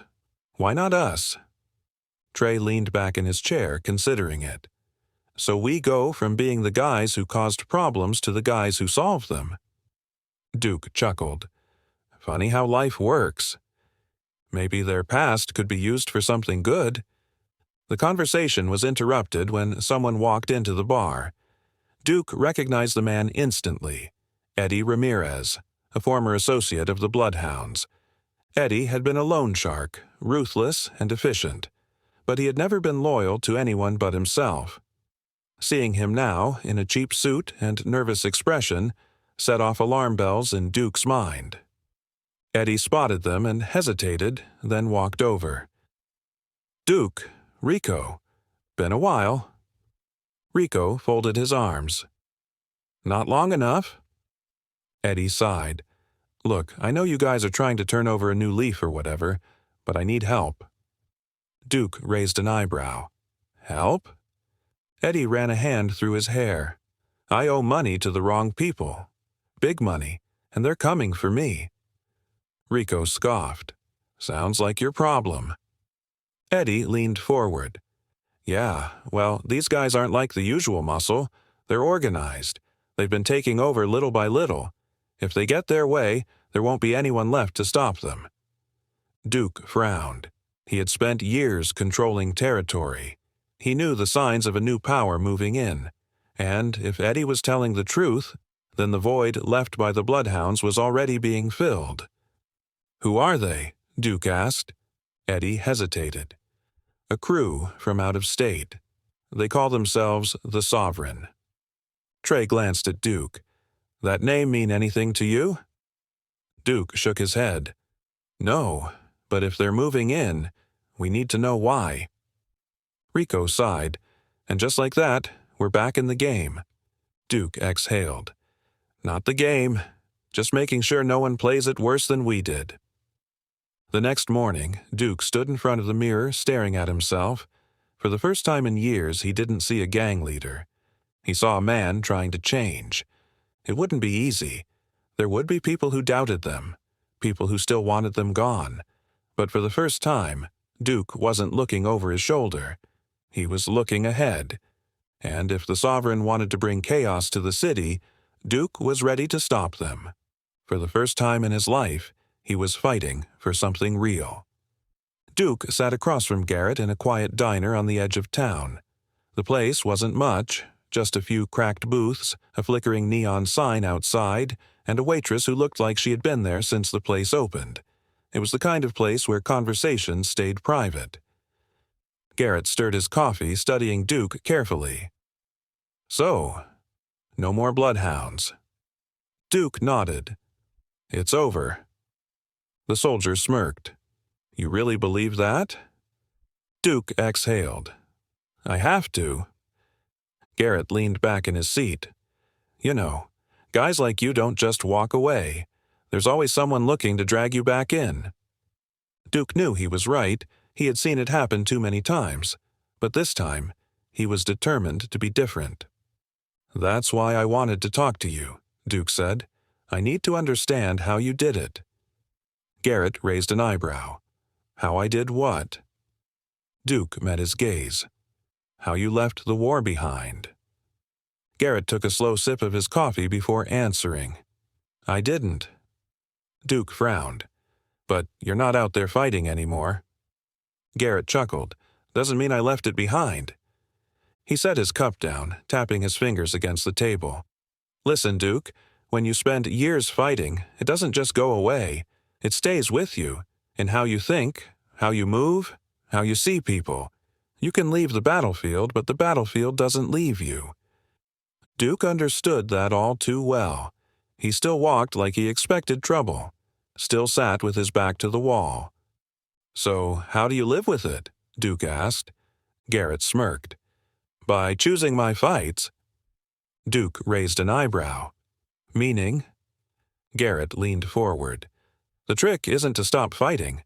It's to fight for the right things. Duke thought about that for a long moment. He had spent years fighting for power, control, respect. But what had it really gotten him? A name people feared, a reputation built on violence. That wasn't worth fighting for anymore. I've got an opportunity, Duke admitted. Something new. Rico and I are thinking about running security. Something legit. Garrett nodded approvingly. Smart move. Duke exhaled. Yeah, but that doesn't mean the past is just going to disappear. Garrett shrugged. It won't, and it shouldn't. Duke frowned. Why not? Garrett's expression was serious. Because it's part of who you are. The things you've done, the lessons you've learned. They don't just vanish. They shape you. The only thing that matters is how you use them. Duke thought about that. He had always seen his past as something to escape, but maybe it could be something else. So, what are you saying? Duke asked. Garrett smirked. I'm saying you've already got the skills to be a leader. The question is, are you going to lead men to destruction, or something better? Duke leaned back, staring at the ceiling. You make it sound simple. Garrett chuckled. It's not, but it is a choice. Duke nodded slowly. He had spent so long thinking he didn't have a choice, that the streets dictated his future. But maybe that had never been true. Maybe he had been choosing all along, and he had just been making the wrong calls. Garrett glanced at him. So, what's next? Duke exhaled. We build something better. Garrett smirked. Then you're already ahead of most men I know. Duke couldn't help but chuckle. For the first time in a long time, he felt like he was moving forward. That night, Duke met Rico and Trey back at the warehouse. The place was mostly empty now. No more weapons, no more stolen goods. Just an old space that once held an empire. Rico gestured at the room. Crazy how fast things change. Duke nodded. Yeah, but we need to focus on what's next. Trey leaned forward. So, what's the plan? Duke exhaled. Garrett said something that stuck with me. We don't stop fighting. We just change what we're fighting for. Rico smirked. And what exactly are we fighting for now? Duke looked around. Something real. Something that doesn't end with us either dead or in prison. Trey nodded. Then, let's do it. Over the next few weeks, Duke and his crew started putting their new plan into action. They met with small business owners, offered security to people who actually needed protection, not the kind that came with threats, but real protection. They weren't muscle anymore. They were problem solvers. Rico leaned against a car one afternoon, watching Duke handle negotiations. You're really doing this, huh? Duke smirked. Yeah, we are. Garrett had been right. The fight didn't stop. It just changed. And for the first time, Duke felt like he was fighting for something worth it. A week later, Duke met Garrett at the shooting range. The soldier lined up a shot, exhaled, and pulled the trigger. The bullet struck the target dead center. Duke smirked. Still got it, huh? Garrett grinned. I like to keep sharp. Duke took his turn firing off a round. It wasn't bad, but it wasn't perfect. Garrett watched him carefully. You've been training. Duke nodded. Not just my aim, my focus, my decisions. Garrett set his gun down. You're serious about this, aren't you? Duke exhaled. For the first time in my life. Garrett nodded. Then you're on the right path. Duke picked up another round, loading his weapon. We all deserve a second chance, right? Garrett smirked. Not everyone gets one, but you've earned yours. Duke didn't say anything. He just lined up his shot, steadied his breathing, and pulled the trigger. This time, the bullet hit dead center, and for the first time, Duke felt like he had finally found his target. Jax sat alone in the dimly lit cell, his fingers tapping against the metal table. The walls were cold, unyielding, just like the reality that had finally caught up to him. He had been inside for weeks now, but he still hadn't accepted it. This wasn't the way his story was supposed to end. Not in a cage. Not like this. A guard unlocked the door, stepping aside as a visitor entered. Duke. Jax scoffed, leaning back in his chair. Didn't think you had the guts to show up. Duke pulled out the chair across from him and sat down. His expression was unreadable. Figured it was time. Jax smirked. Come to gloat. Duke shook his head. Came to see if you finally get it. Jax laughed, shaking his head. Get what? That you betrayed everything we built? Duke exhaled, leaning forward. We didn't build anything, Jax. We survived. There's a difference. Jax's jaw clenched.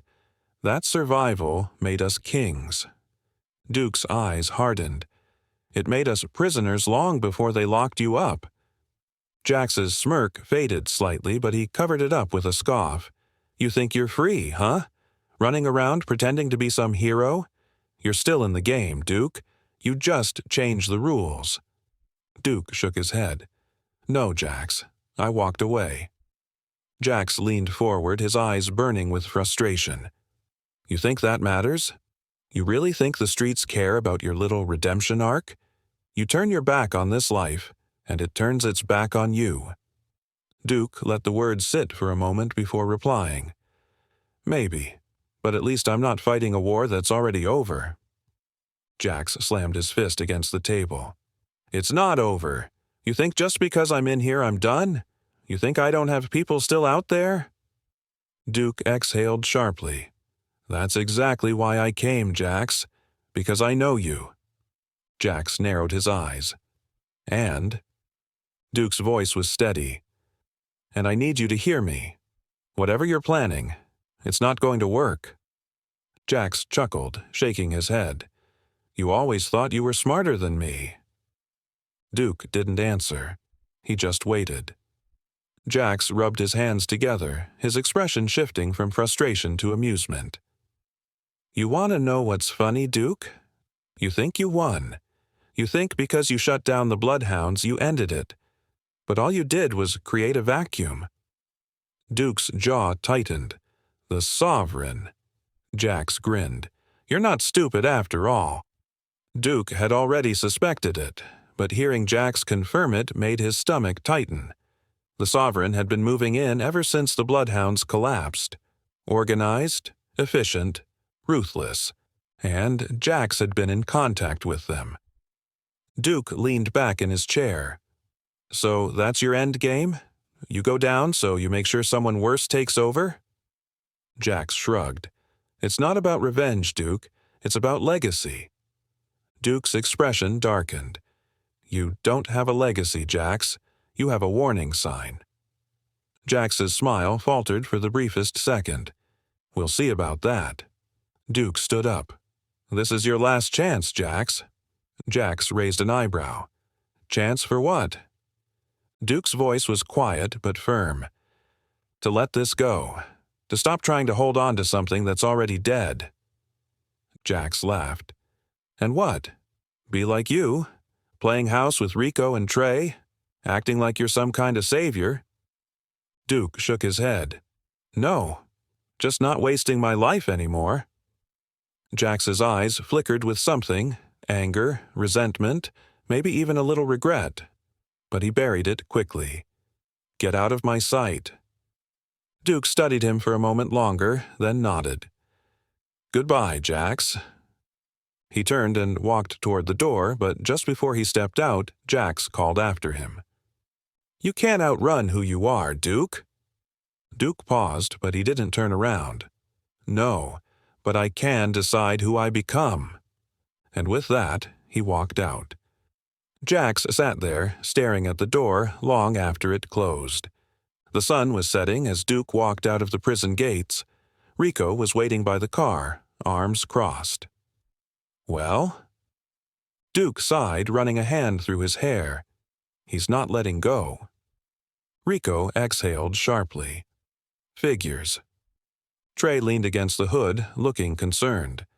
"So, what do we do?" Duke glanced up at the city skyline. "We make sure the Sovereign doesn't finish what Jax started." Rico smirked. "Guess retirement's gonna have to wait." Duke chuckled. "Yeah, but this time, we're fighting on our terms." Trey grinned. "Then let's get to work." They got into the car, the weight of the future pressing down on them. The war they thought was over had only shifted into a new battlefield. And Duke was ready. For the first time, he wasn't fighting for power. He was fighting to make sure no one else had to.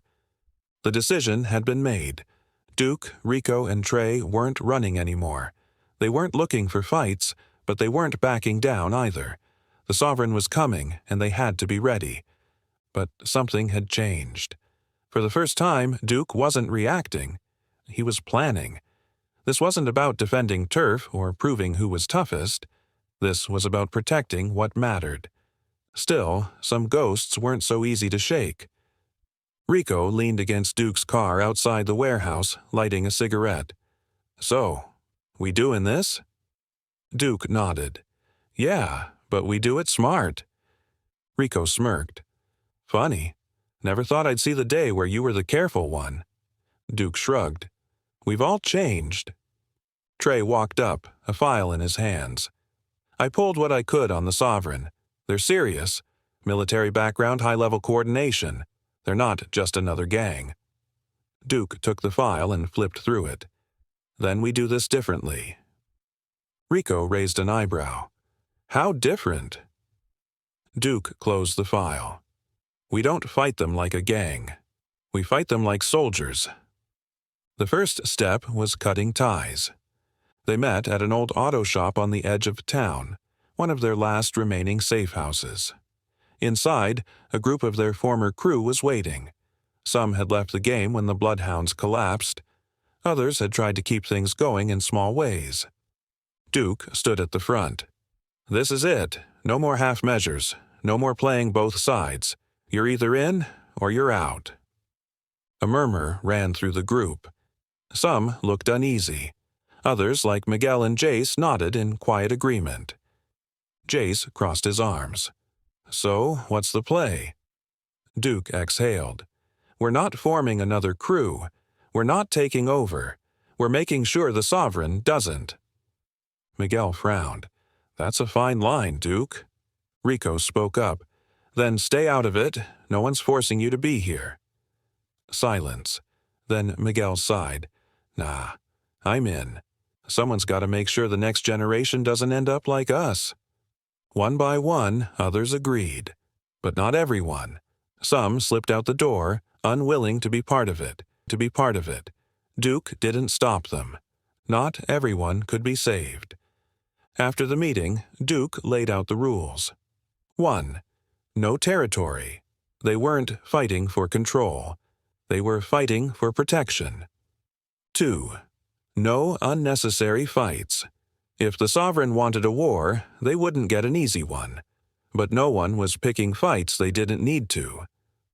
3. No looking back. This wasn't about revenge. This wasn't about proving anything. They were moving forward. Rico scoffed. "You're making us sound like Boy Scouts." Duke smirked. "You'd make a terrible Boy Scout." Trey laughed. "He's got a point." Rico shook his head, but he was smiling. Duke knew he had to check in with one last person before they moved forward. Garrett. The ex-soldier was waiting at their usual diner, sipping his coffee as Duke slid into the seat across from him. Garrett studied him. "You look different." Duke smirked. "That's because I finally know what I'm doing." Garrett leaned back. "That's so." Duke nodded. "We're not running anymore. We're not playing defense either. We're making sure the Sovereign never gets a foothold." Garrett raised an eyebrow. "Sounds like you're forming a militia." Duke chuckled. "Nah, just making sure people don't get caught in the crossfire." Garrett sipped his coffee. "You sure you're ready for this?" Duke exhaled. "I don't know if anyone's ever ready, but we're doing it anyway." Garrett smirked. "Then I guess you're finally learning." Duke shook his head with a grin. "Yeah, well, took me long enough." That night, Duke's burner phone buzzed, a restricted number. He hesitated before answering. "Duke." A deep voice spoke. "I hear you've been asking about us." Duke stiffened. "And you are?" A short chuckle. "You already know the answer to that." "The Sovereign." Duke glanced at Rico, who was already pulling out a notepad, scribbling notes. "Let's cut to it," the voice continued. "We don't have to be enemies." Duke smirked. "You mean you want us to step aside?" "Exactly. This city is changing. You can either be part of the future or get left behind." Duke leaned against the counter, his grip tightening on the phone. "I think I like the third option." A pause. Then the voice sighed. "Shame. I had a feeling you'd be difficult." Duke's jaw clenched. "If you come here, you better be ready for what's waiting." A low chuckle. "Oh, we are." The line went dead. Duke placed the phone down. Rico and Trey stared at him. Trey exhaled. "That went well." Rico cracked his knuckles. "Guess retirement's officially off the table." Duke smirked. "Looks like it." The battle they thought they'd left behind was knocking on their door again. And this time, Duke wasn't running. The warehouse was silent except for the distant hum of the city. Duke leaned against the metal railing on the second floor, his mind replaying the conversation with the Sovereign. He knew what was coming. They weren't bluffing. They never did. Rico and Trey sat below, going through notes, planning their next moves. They had contacts, but not enough firepower to go against a group as organized as the Sovereign. They needed something more. Or someone. Duke exhaled, staring at his phone. There was only one number he hadn't considered calling. One that felt like crossing a line he had sworn never to cross again. But desperate times called for desperate measures. He tapped the contact. The phone rang twice before a voice answered. "Didn't expect to hear from you." Duke clenched his jaw. "Yeah, well, guess I don't have a choice." A pause, then a quiet chuckle. "I'll be there in an hour." Duke hung up. Rico and Trey looked up from their work. Trey frowned. "Who was that?" Duke sighed. "Someone we might regret calling." The sound of a motorcycle echoed through the empty streets as a single rider approached the warehouse. The bike came to a stop and the rider stepped off, pulling off his helmet. The man beneath was older than the last time Duke had seen him, more scars, more wear on his face, but his presence was as strong as ever. Logan "Ghost" Ramirez. Once a legend on the streets, now a man without a flag. Rico stiffened. "You called him?" Duke nodded. "We need him." Logan smirked. "Didn't think I'd ever be standing here again." Trey crossed his arms. "Yeah? We didn't think we'd be fighting the Sovereign, but here we are." Logan chuckled. "Fair enough. So tell me, what's got you so desperate that you're willing to work with me again?" Duke exhaled. "They're coming, and we don't have the numbers or the firepower to handle them alone." Logan nodded, stepping inside. "And what exactly do you think I can do?" Rico scoffed. "Please, you've got more connections than anyone left in this city." Logan smirked. "Flattery will get you nowhere, Rico." Duke cut in. "We're not asking for a favor. We're asking for a deal."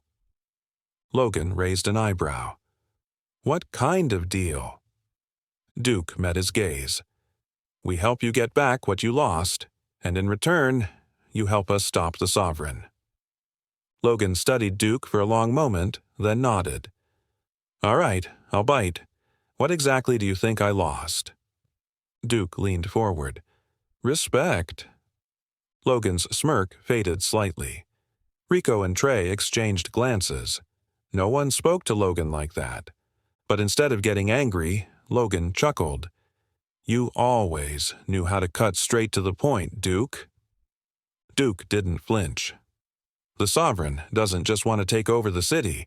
They want to erase everyone who ever held power before them. That includes you." Logan exhaled, rubbing his jaw. "And you think we can stop them?" Duke nodded. "I know we can, but not alone." Logan looked around the warehouse, then at Rico and Trey. "This isn't a gang anymore, is it?" Duke shook his head. "No, it's something else." Logan grinned. "Then I guess I'm in." Logan wasted no time. Within hours, he had already made calls, reaching out to old allies and gathering intelligence. His contacts were still there, just waiting for the right moment to rise again. By morning, they had new weapons, fresh intel, and a growing list of people willing to stand against the Sovereign. Trey whistled as he examined the newly acquired gear. "I forgot what it was like working with people who actually know what they're doing."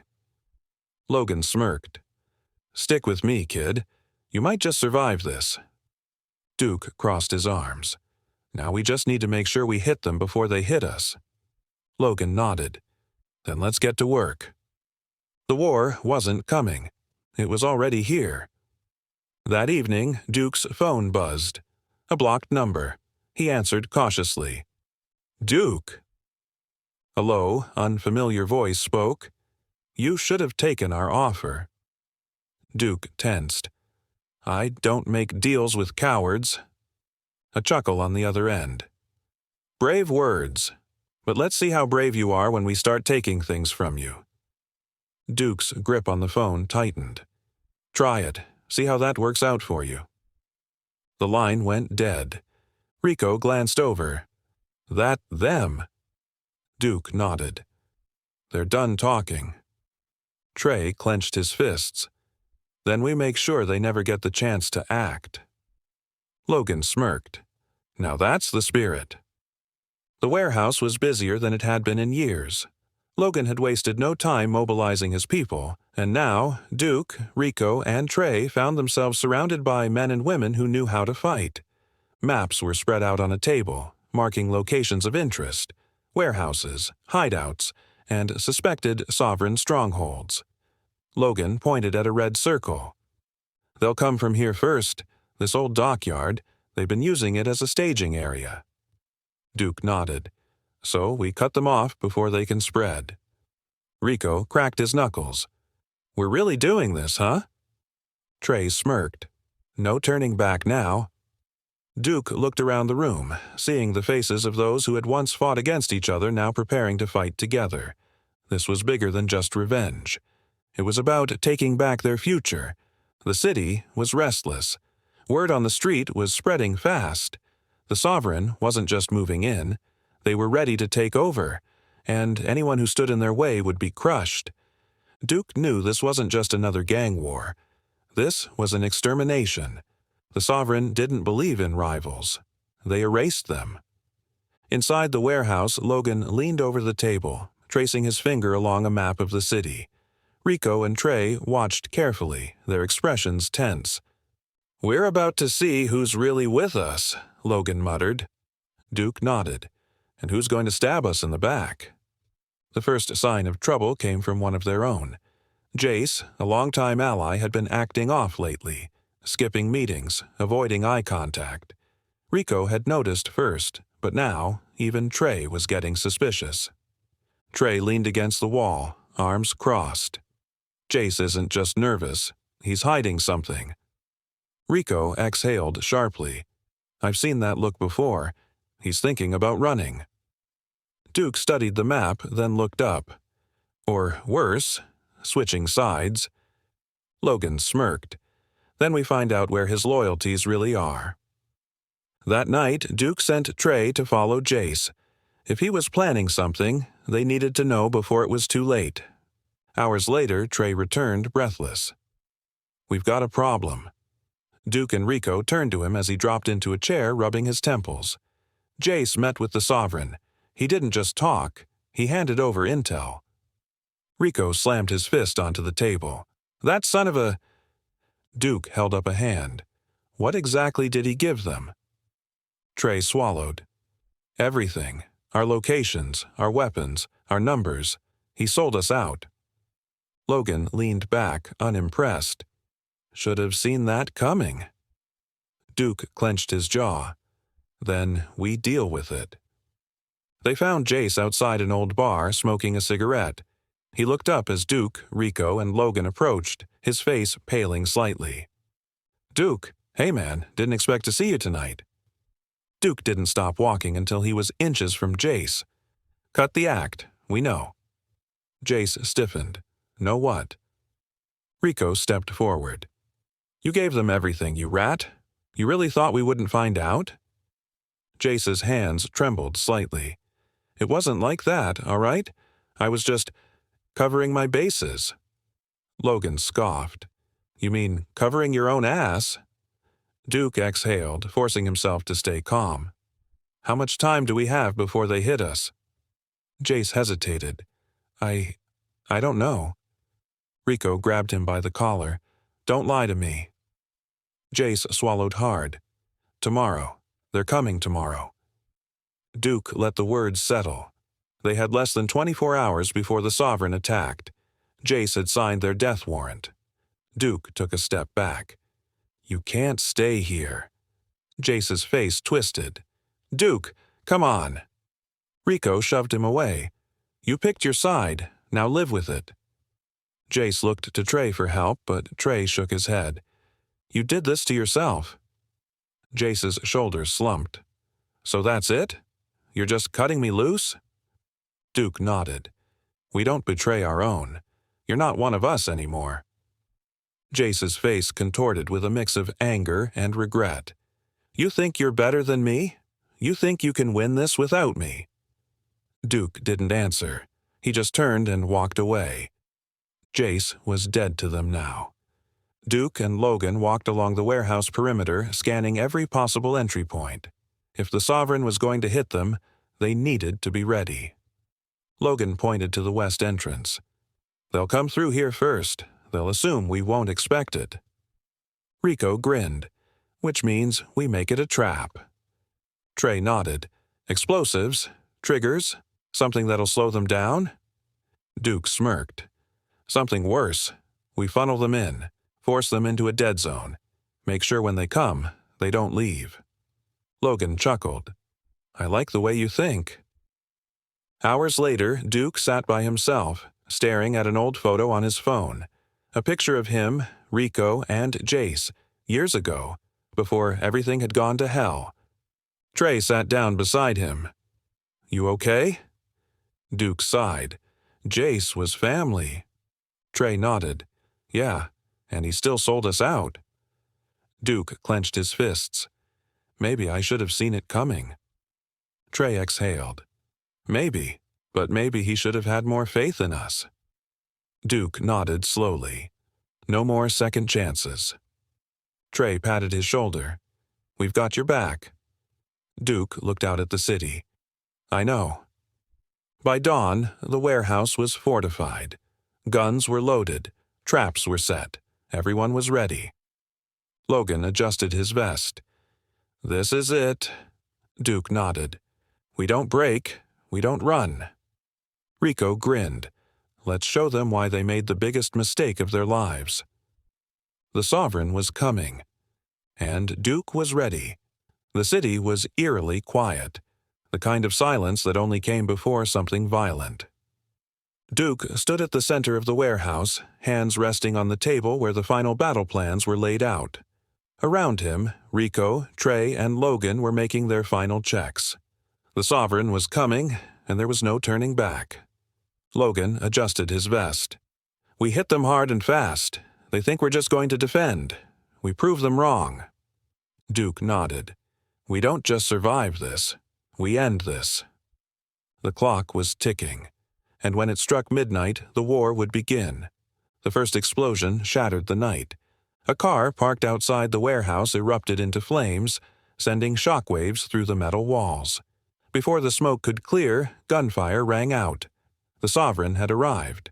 Rico ducked behind a crate, pulling out his pistol. Here we go. Duke grabbed his rifle and moved fast, directing his people into position. They had the high ground. The Sovereign had the numbers, but Duke had the strategy. Trey fired the first shot, taking down one of the attackers before they could advance. Logan barked orders, keeping their fighters coordinated. This wasn't a street fight. This was war. The Sovereign pushed forward using the smoke as cover. Bullets tore through the walls, shattering glass and sending sparks flying. Duke and his team held their ground, firing back in short, controlled bursts.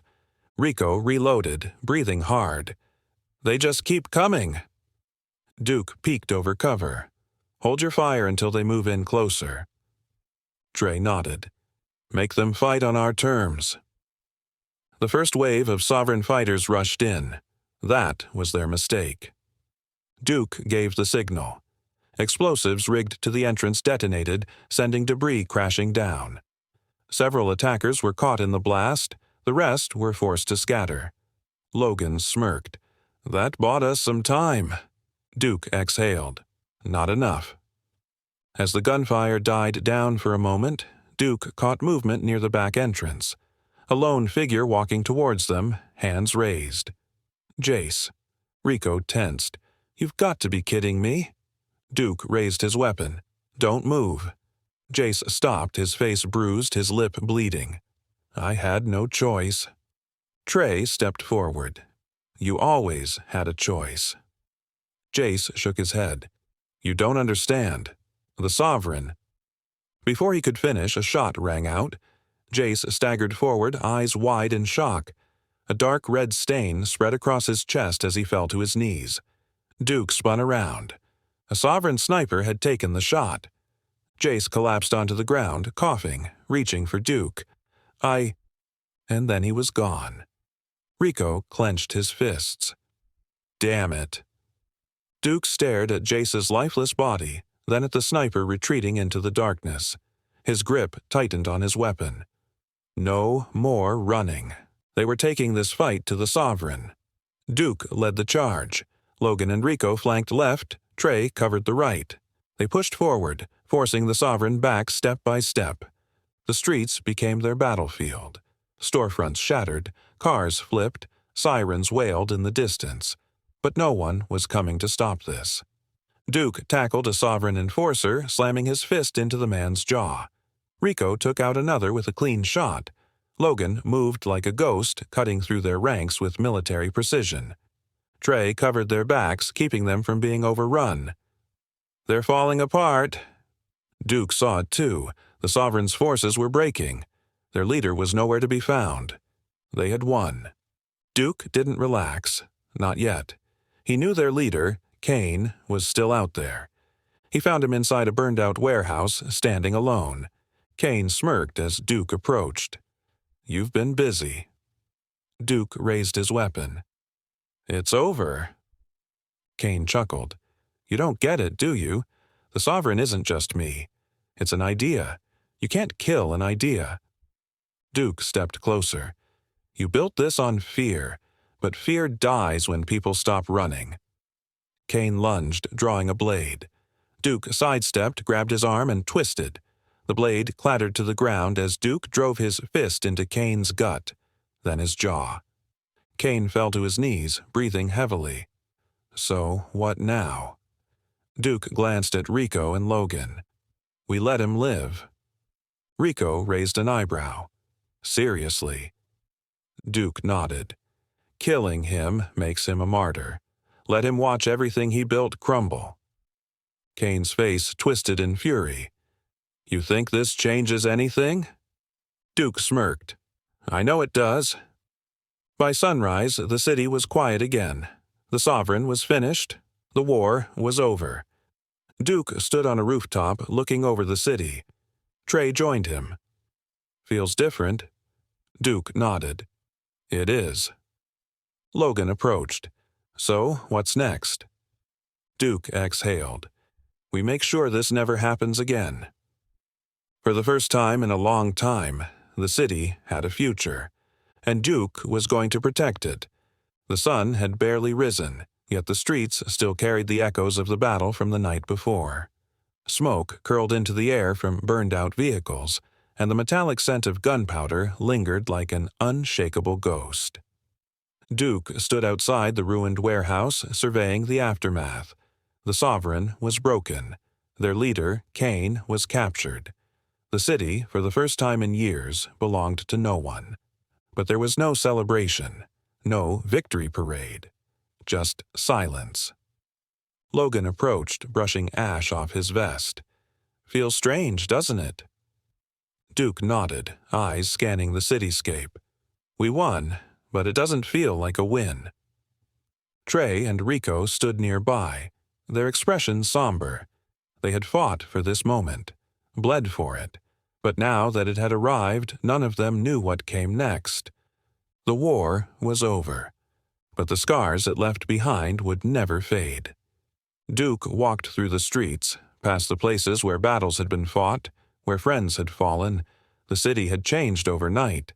The gangs that had once ruled with fear were either gone or hiding. Yet Duke couldn't shake the feeling that something was missing. He found himself standing at the ruins of an old bar, the same one where they had confronted Jace. The betrayal still stung. Even in death, Jace's choices had left wounds that ran deep. Rico kicked at a broken bottle. "Do you think he ever really regretted it?" Duke sighed. "Maybe, maybe not." Trey folded his arms. "In the end, it didn't matter. He made his choice." Logan scoffed. "That's the problem with loyalty. You never know when it's real until it's too late." Duke looked down at the cracked pavement. "Yeah, and sometimes it's the people closest to you that hurt you the most." The truth was bitter. They had lost more than they had won. They returned to the warehouse later that day. Kane sat in a chair, wrists bound behind his back, a smirk still plastered on his face despite the bruises. "So, what now?" Kane asked, his voice laced with amusement. "You hand me over to the cops? Pretend you're heroes?" Duke stepped closer. "You don't deserve to walk away." Kane chuckled. "Neither do you." Logan tightened his grip on his knife. "We should just end him now." Duke exhaled sharply. "No, that's what he wants.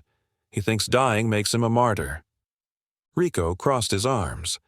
"So, what's the alternative?" Duke leaned in, his voice steady. "We make sure the world forgets him. No power, no legacy, no name. Just a man who lost everything." For the first time, Kane's smirk faltered. Trey nodded. "That's worse than death." Duke turned to Logan. "We drop him where no one will find him. Let him spend the rest of his life knowing he was nothing." Kane's jaw clenched, but he said nothing.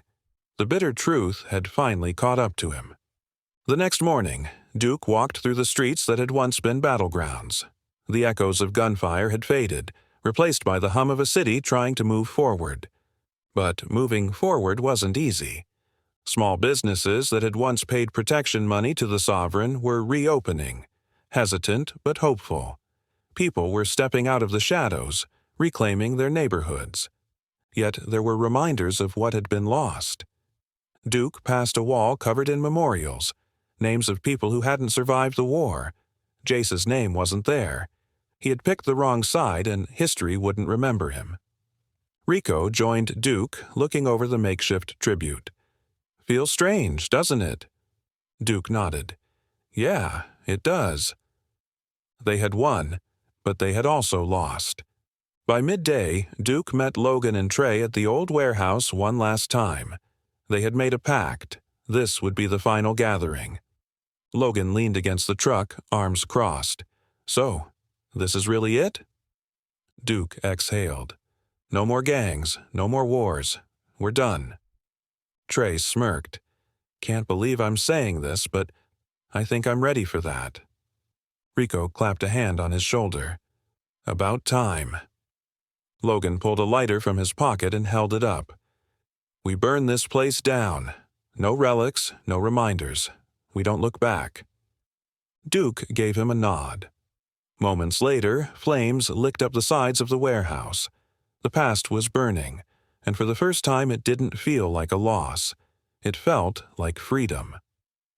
That night, Duke sat on his apartment balcony, watching the city breathe. Trey's words echoed in his mind. We won, but at what cost? The bitter truth was that winning didn't erase the past. It didn't bring back the ones they had lost. It didn't make them heroes, but it gave them something they had never had before. A future. And that had to be enough. The city was quieter now. Not in the way it had been before a fight, when silence felt like a warning. This was different. It was the kind of quiet that came after a storm had passed. For the first time in years, Duke walked the streets without looking over his shoulder. No gangs, no sovereign, no war, just a city trying to piece itself back together. But not everyone knew how to move on.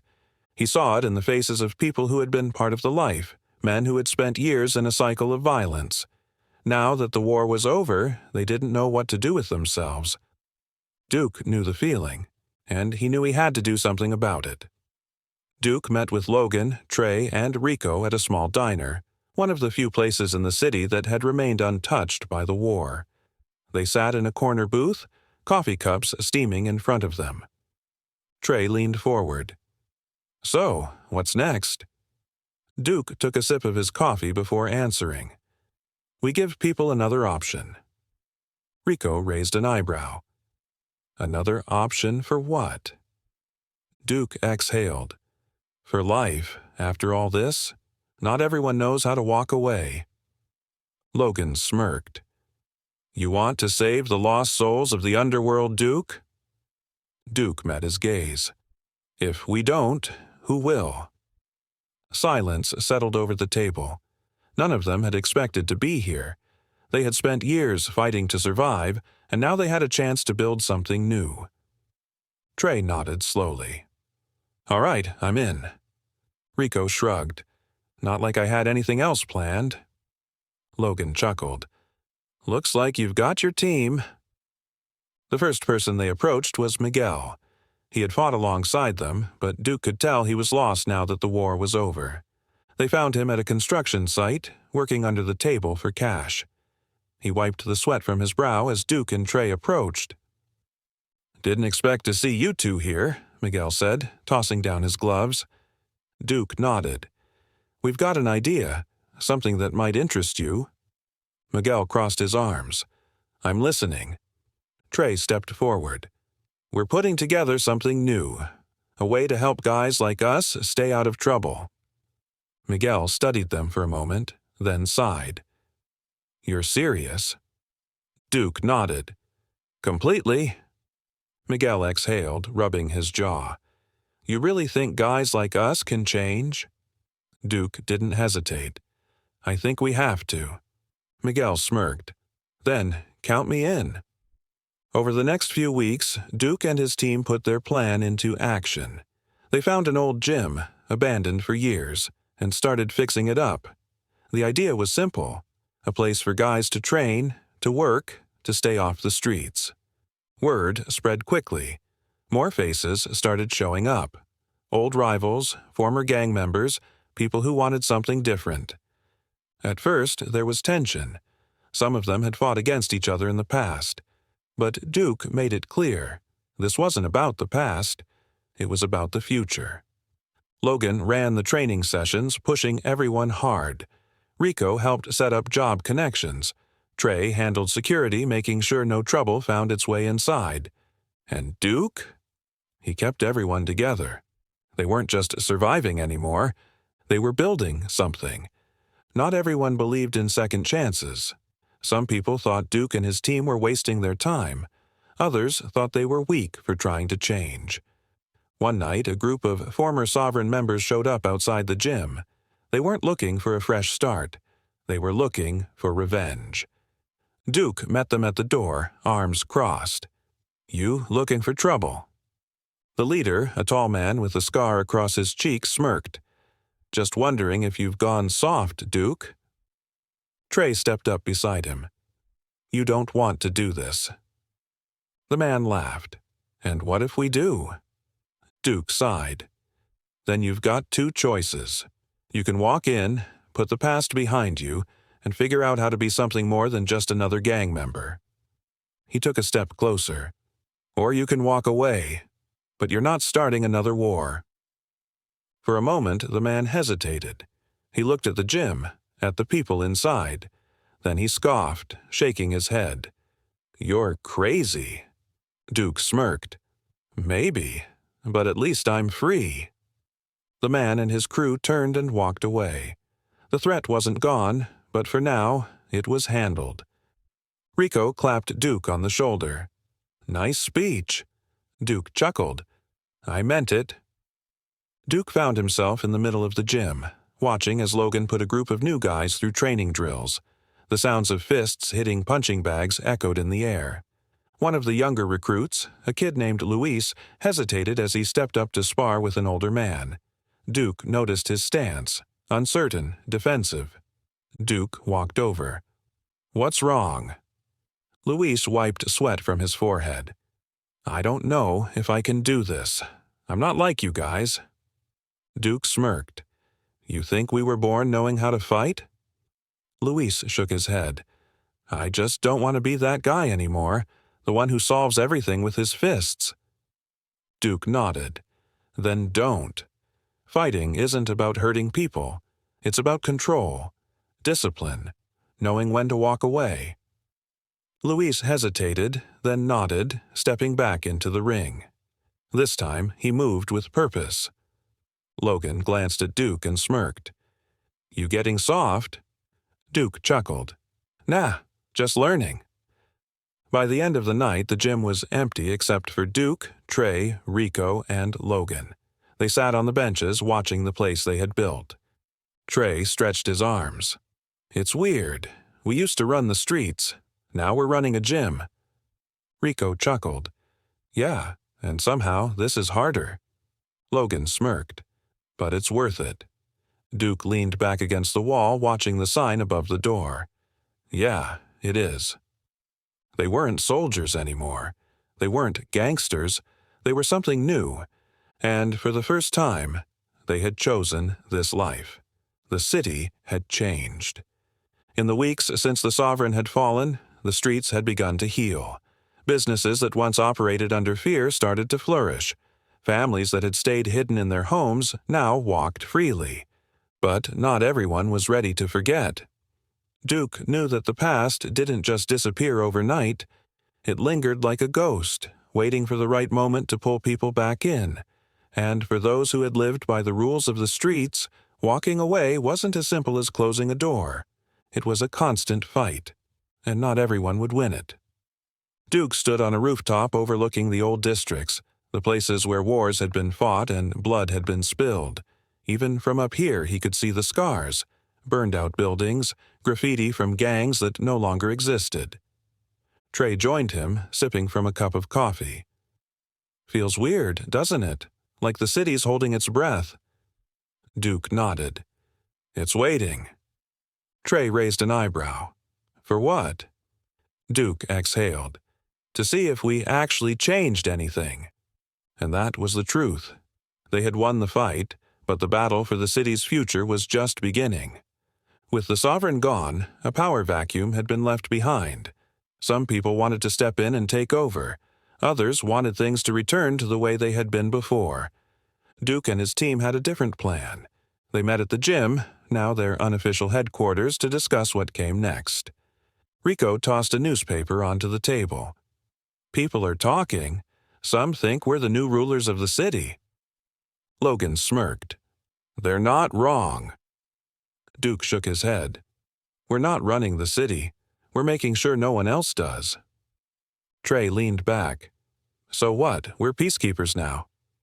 Duke shrugged. Something like that. It wasn't about power. It was about making sure no one else had to live through what they had. And that meant keeping the city from falling back into old habits. It didn't take long for trouble to find them.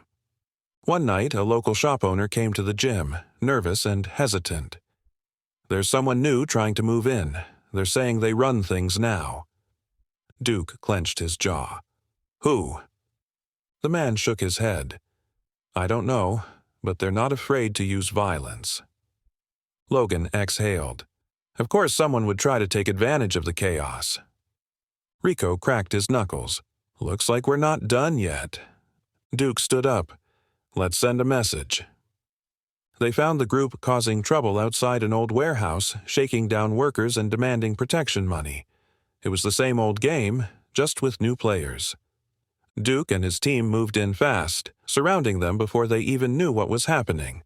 The leader, a cocky man in a leather jacket, sneered. You must be Duke. Heard you were retired. Duke stepped closer. You heard wrong. The man chuckled. What, you think you own this city now? Duke's voice was calm. No one owns this city, and you're not going to be the one to change that. The man hesitated. He had expected resistance, but not like this. Not from men who had already won their war and had nothing left to prove. Trey cracked his knuckles. You've got two options. You leave, or we make you leave. The man looked at his crew, then back at Duke. After a long pause, he scoffed. This isn't over. Duke smirked. Yeah, it is. And just like that, the new threat faded before it even had a chance to grow. Duke sat outside the gym that night, staring at the city skyline. He had spent years seeing the city as a battlefield, a place where survival meant being stronger than the next man.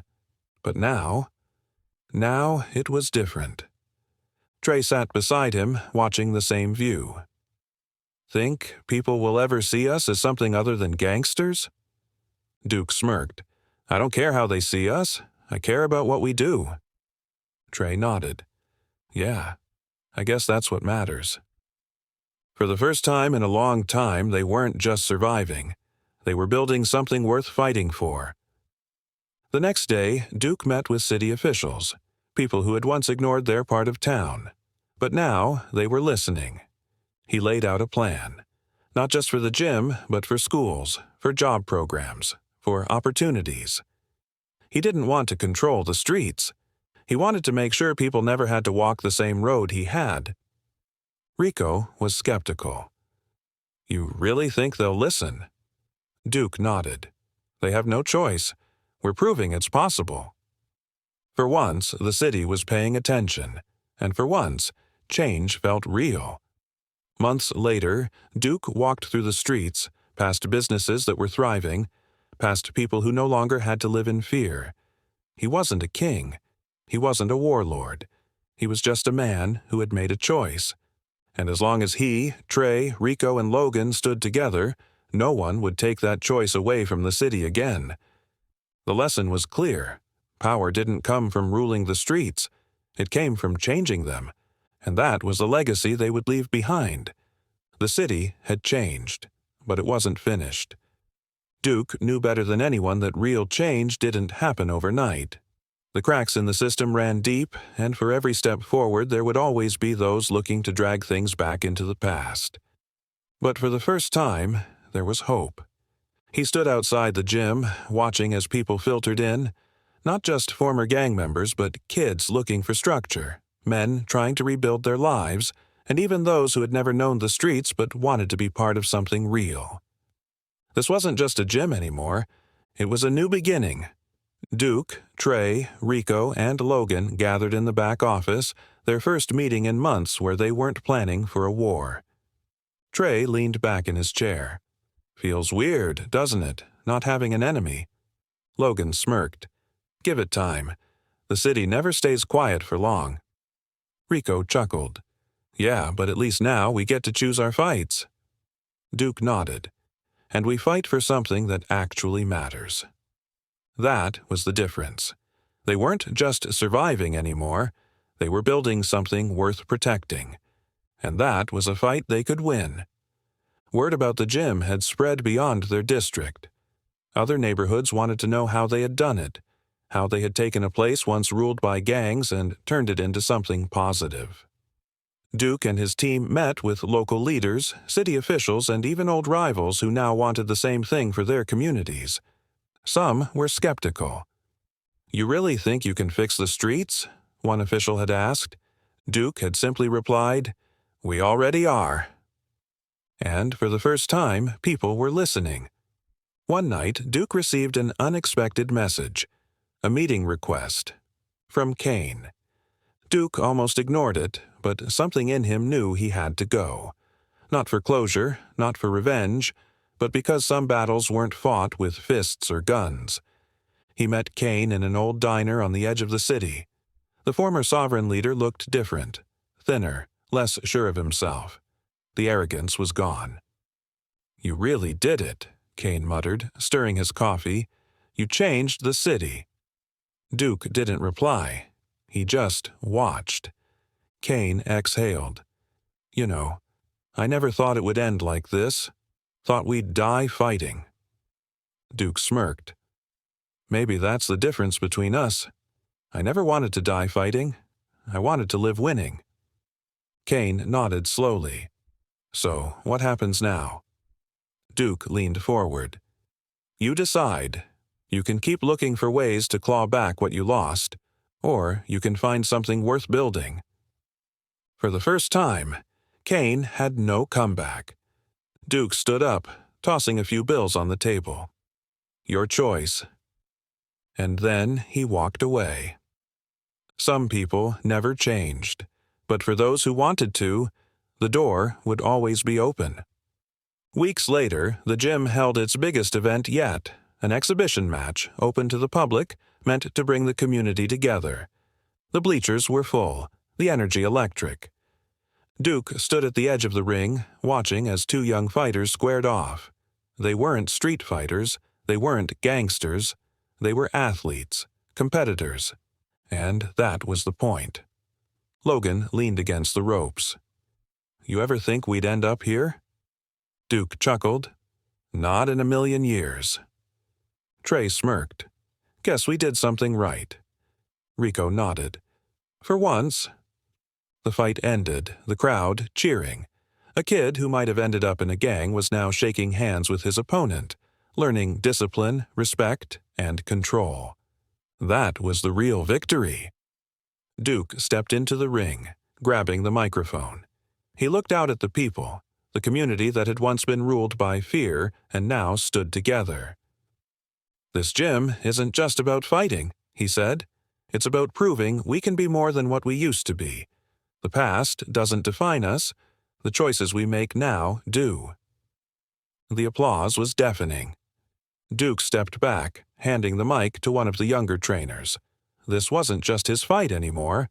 It belonged to all of them, and that meant the future was in good hands.